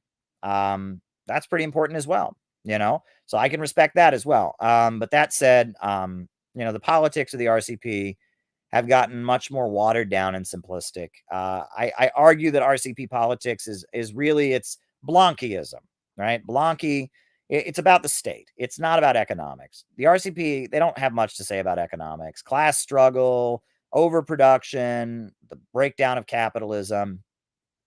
You know, they don't have much to say about it. It's all just, you know, police brutality is bad, the state is bad, and we're going to take over the state. And once we're in control, it's going to be good. It's pretty good. Say one good thing about Trotsky. He's a great writer. And he's a very good writer. A very good writer. I mean, very, very good writer. He writes very clearly, very skilled at putting together socialist writing. And he was a very good orator, too, from what I understand. All right. The claim that Russia is imperialist. Well, what is imperialism? Imperialism is not when you send troops to a country. Imperialism is not when a country does something bad. Imperialism is an economic system. Lenin defined imperialism, the highest stage of capitalism, the domination of the world by finance capital, the export of capital. Instead of exporting products, you're exporting, you know, whole corporations to dominate the economies of developing countries, holding back economic development, carving out spheres of influence. Imperialism is a global economic order. It's not when you send troops to a country. So the idea that Russia, even if everything the imperialists said about Russia, Puritans and Quakers helped build the socialist foundations of the USA. Even if everything, all right, and then Quakers build socialist foundation of the USA. You know, even if everything they said about Russia were true, it still wouldn't be imperialism, right? Even if, because imperialism is an economic system. Imperialism is a relationship. It's countries being kept poor and dominated by big corporations in Western countries. It's not a country does something bad. I think Russia's intervention in Ukraine is necessary because of the fact that Russia, has had, basically a U.S.-backed regime installed on their border in 2014. The United States overthrew the government of Ukraine and installed a fanatical anti-Russian government. And then the people in the eastern regions declared independence, and Russia said no and facilitated the Minsk Agreement. And the Minsk Agreement was supposed to let these countries, these regions that are Russian-speaking, reintegrate into Ukraine. And instead of recognizing the Minsk Agreements, the Ukrainian government has been bombing and shelling these people. They've killed 14,000 of these people. They've killed them. They've had a food blockade, and they've been bombing and shelling them. Plus, Ukraine has been talking about getting nuclear weapons, and they've been threatening Russia with nuclear weapons, and they've been threatening to join NATO. And now we know that there were military biological weapons research labs being set up by the government of the United States in Ukraine, that the U.S. Pentagon was setting up these biolabs. Well, all of that, I mean, that's a situation that any major country, if any major country had the government overthrown on their border, had then, a proxy war being waged against their allies in that country, if that peace treaty had been signed to end that proxy war, and that peace treaty was ignored, and 14,000 of these people were killed, if they had to take in 2.5 million refugees fleeing from this country on their border, if this country was then talking about getting nuclear weapons right on their border, if this country was setting up biological weapons research facilities right on their border, if this country was run by fanatical neo-Nazi kind of folks, at that point, there would be an intervention. Look, if Russia overthrew the government of Mexico, installed a fanatically anti-American government that then, started murdering and killed 14,000 allies and friends of America in Mexico, and then, announced they were going to get nuclear weapons, and the USA was the Soviet Union or Russia was piling huge amounts of weapons into that country. At that point, the USA would intervene and do something about it. I mean, the USA invaded Iraq when they didn't have weapons of mass destruction. And now we know not only has Ukraine overthrown the government right on their border, not only has Ukraine armed fanatical neo-Nazis, not only has Ukraine been slaughtering and murdering all of the pro-Russian, Russian-speaking, friendly people in Ukraine. Now, on top of that, they were building weapons of mass destruction facilities, and they were really doing it, right? It wasn't a lie. I mean, we know this is a fact. Victoria Nuland has admitted this. So I think Russia's intervention in Ukraine is correct. But even if it was wrong, that wouldn't be imperialism. Imperialism is an economic system. So there you go. And you don't want to hear this, and that's fine. But, I'm telling you the truth. I think a lot of the people here do want to hear it, though. But the people who are, anyway, how do we get women in the movement? Women are half the working class. Women are already in the movement. I'm sorry. Any real organized protest movement from the right or the left, women are going to be the backbone of it. Women may not be, as widely represented among debate bros on the internet, but women are the backbone of any organization. They really are. And they hold organizations together. Women are much better at working with people than men are. Women have better social skills than men. That's just a fact. And every activist group I have ever been in has had women who were essential to the organization. Women leaders, women organizers, women speakers, women writers. If you're building a real activist group, you're going to have women in leadership. That's just a fact, and you might not see as many women on the internet doing the Vosh debate me bro thing, but women, any activist group is going to have women in it. And we do have women in CPI. We have plenty of women. We don't, maybe we have more guys that are members, but among the active cadre of CPI, we have a lot of women. So that's not what Vosh said, but Keaton's right. CPI has a very good male to female ratio. And that's the reality. I mean, it's just, that's just a fact. That again, Vosh said on his stream, there's no women in any of these groups. And that's not true, actually. If you have real life organizing, you're going to have women. If you're going to have online organizing where we just kind of wank about Trotsky all night, which there's plenty of that here, right? I mean, in the online world, yes, you're going to get a disproportionate number of men. I don't know why. Men like to wank about history and philosophy more than women do. But real life organizing tends to have more women involved because women are better at working with people. They're more sensitive to other people. They understand other people's concerns. A lot of men, we're a lot more selfish. Men tend to be caught up in our egos. We tend to be in like a power struggle with other men, trying to prove who's the most powerful. And women, because they're socialized differently, tend to be a little more nice and tend to be a little bit better at working with people and maneuvering social situations. And I'm not saying that's inherent. It's probably rooted in socialization. Men and women are socialized differently.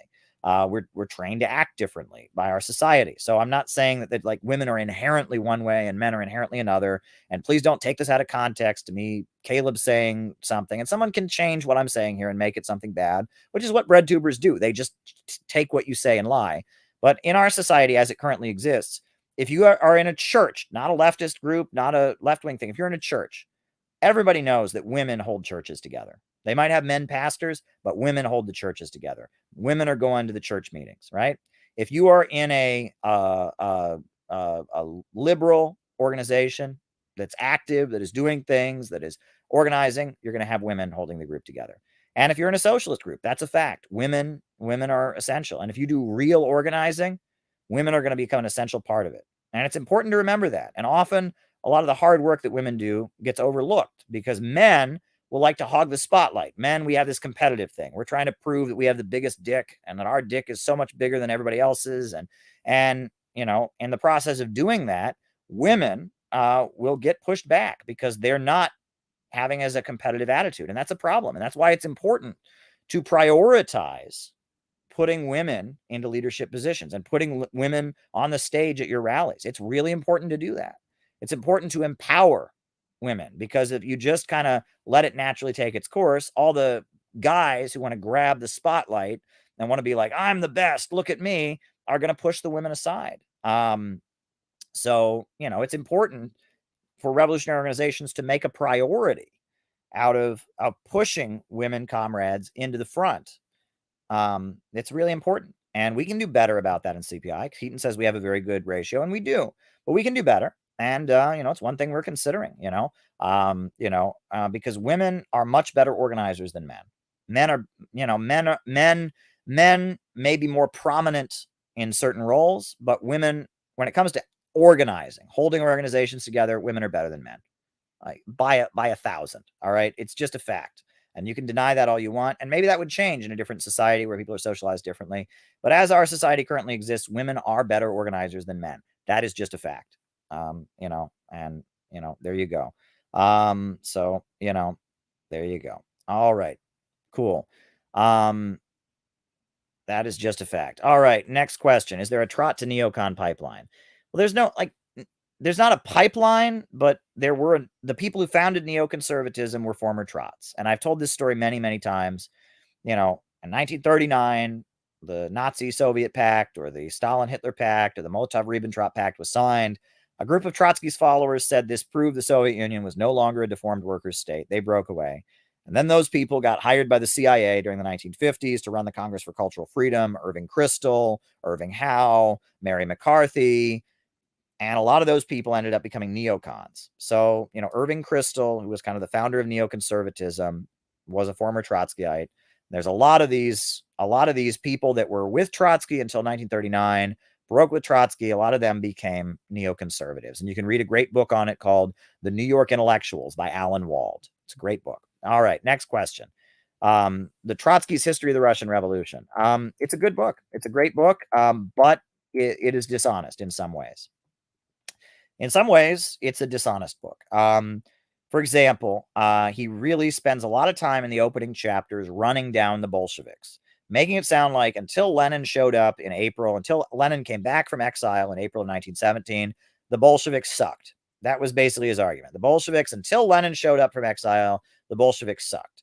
Now, why is he saying that? Why is he running down the Bolsheviks, calling them reformists and all of that? He's doing that because he didn't join the Bolsheviks until July of 1917.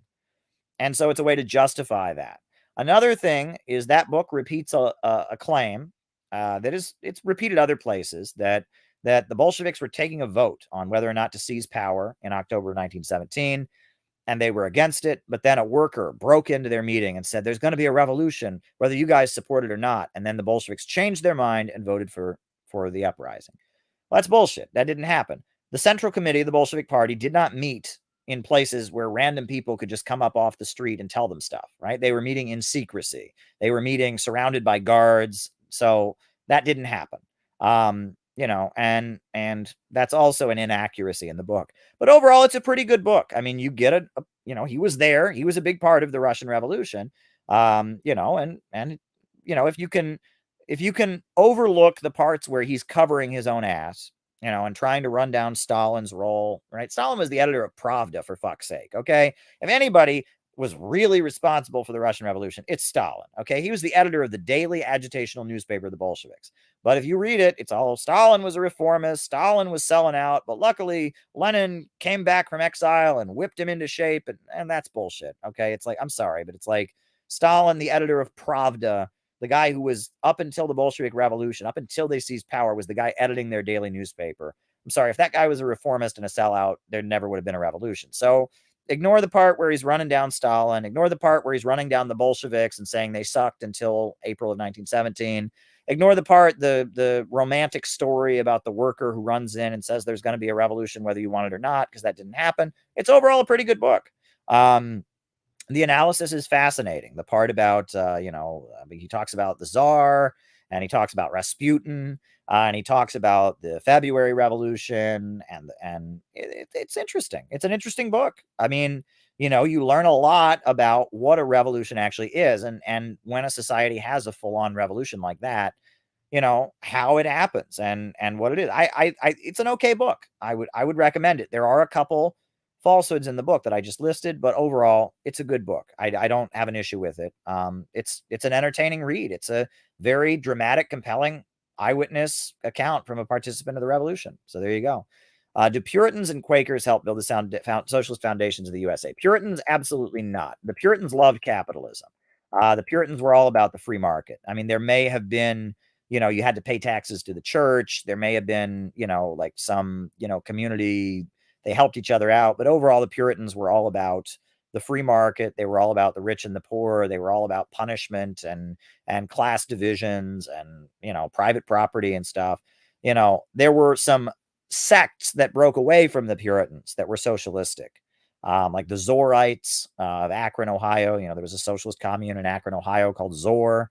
The Quakers, Quakerism is a little bit more egalitarian. You have the doctrine of the inner light, you have pacifism, and Quakers tend to be, they're really into doing things by consensus. They believe in consensus. Quaker principles, you could argue, are much more socialistic. Quaker teachings. And again, there was breakaways from the Quakers that were full-on socialists. I think the Shakers, which were a split from the Quakers, that were this weird kind of anti-sex group. They didn't believe in sex. They were anti-sex, right? It was this group that broke away, and they followed a woman who claimed to be a prophet. They were called the Shakers. And the Shakers, they held all things in common. They were like a socialist commune building God's kingdom on earth. That's, that song, "'Tis a gift to be simple, 'tis a gift to be free." That song comes from the Shakers. And they were socialistic. There were a lot, during what they call the Second Great Awakening in the United States, there were a lot of socialistic Protestant sects that were not Marxist because they didn't believe in materialism. They were fanatically religious, that they did believe in holding all things in common. They opposed slavery. They were criticizing capitalism. There were a number of those sects. There were a lot of them. The Shakers was a big one. The Mormons, the Mormons, when the Mormons started out, they were against capitalism, right? They didn't use those words, but the Mormons, they held all things in common. Everything was run by the government and run by the group. They held all things in common. They were against slavery. They assassinated slave owners. The Mormons, when they started out, again, weird religious sect, but they were on the right side, right? Now, by the time they got out to Utah, they were a completely different thing at that point, and they were brutalizing the Native Americans, and and they've always been weird. And Joseph Smith, Joseph Smith, the founder of the Mormons, was a sexual predator. I mean, he was absolutely a sexual predator. So there you go. Is it true that Trotsky only became a socialist to get out of paying tips? And no, Trotsky did, from what I understand, he didn't tip in restaurants. That's a common anecdote about Trotsky, but I don't think he was a socialist because of that. My understanding is that he would go to cafes in the Lower East Side. Trotsky lived on the Lower East Side of New York for a few years. And when he lived on the Lower East Side, of New York, and thanks for the money, Jord. We love it. Please send more. On the Lower East Side of New York, he was notorious in coffee shops, not fancy restaurants, but coffee shops, for not tipping. And when the waiter would come and not get a tip, he would give the waiter a lecture about how they should form a union and they shouldn't be dependent on tips from assholes like me. And he was not going to tip. It's a degrading feudal tradition. It's like begging for money from the king or something. And yeah, it's a pretty nasty thing to do, right? So there you go. There you go. People are making jokes about it in the chat, and it's making me smile. Always tip in restaurants. Folks, if you don't tip in restaurants, it's a nasty thing to do. I know tipping is a degrading ritual, right? I mean, it is degrading. And ultimately, yes, in a socialist society, we would get rid of tipping. Waiters would get a decent enough wage. They didn't have to wait on being tipped. right? And in a lot of countries, they don't tip. In Germany, they don't tip. In a lot of countries, their tradition, they just don't do it.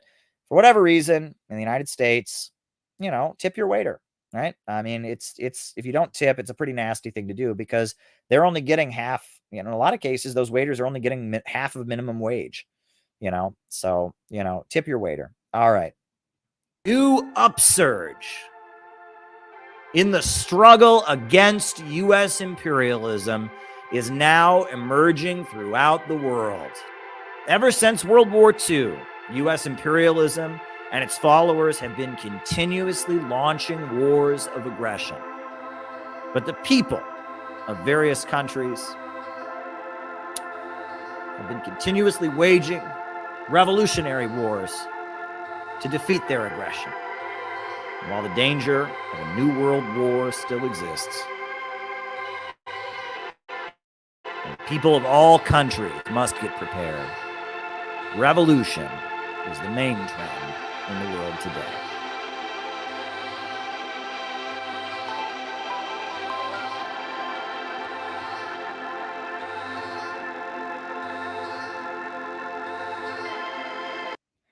Thanks, everybody. Good night.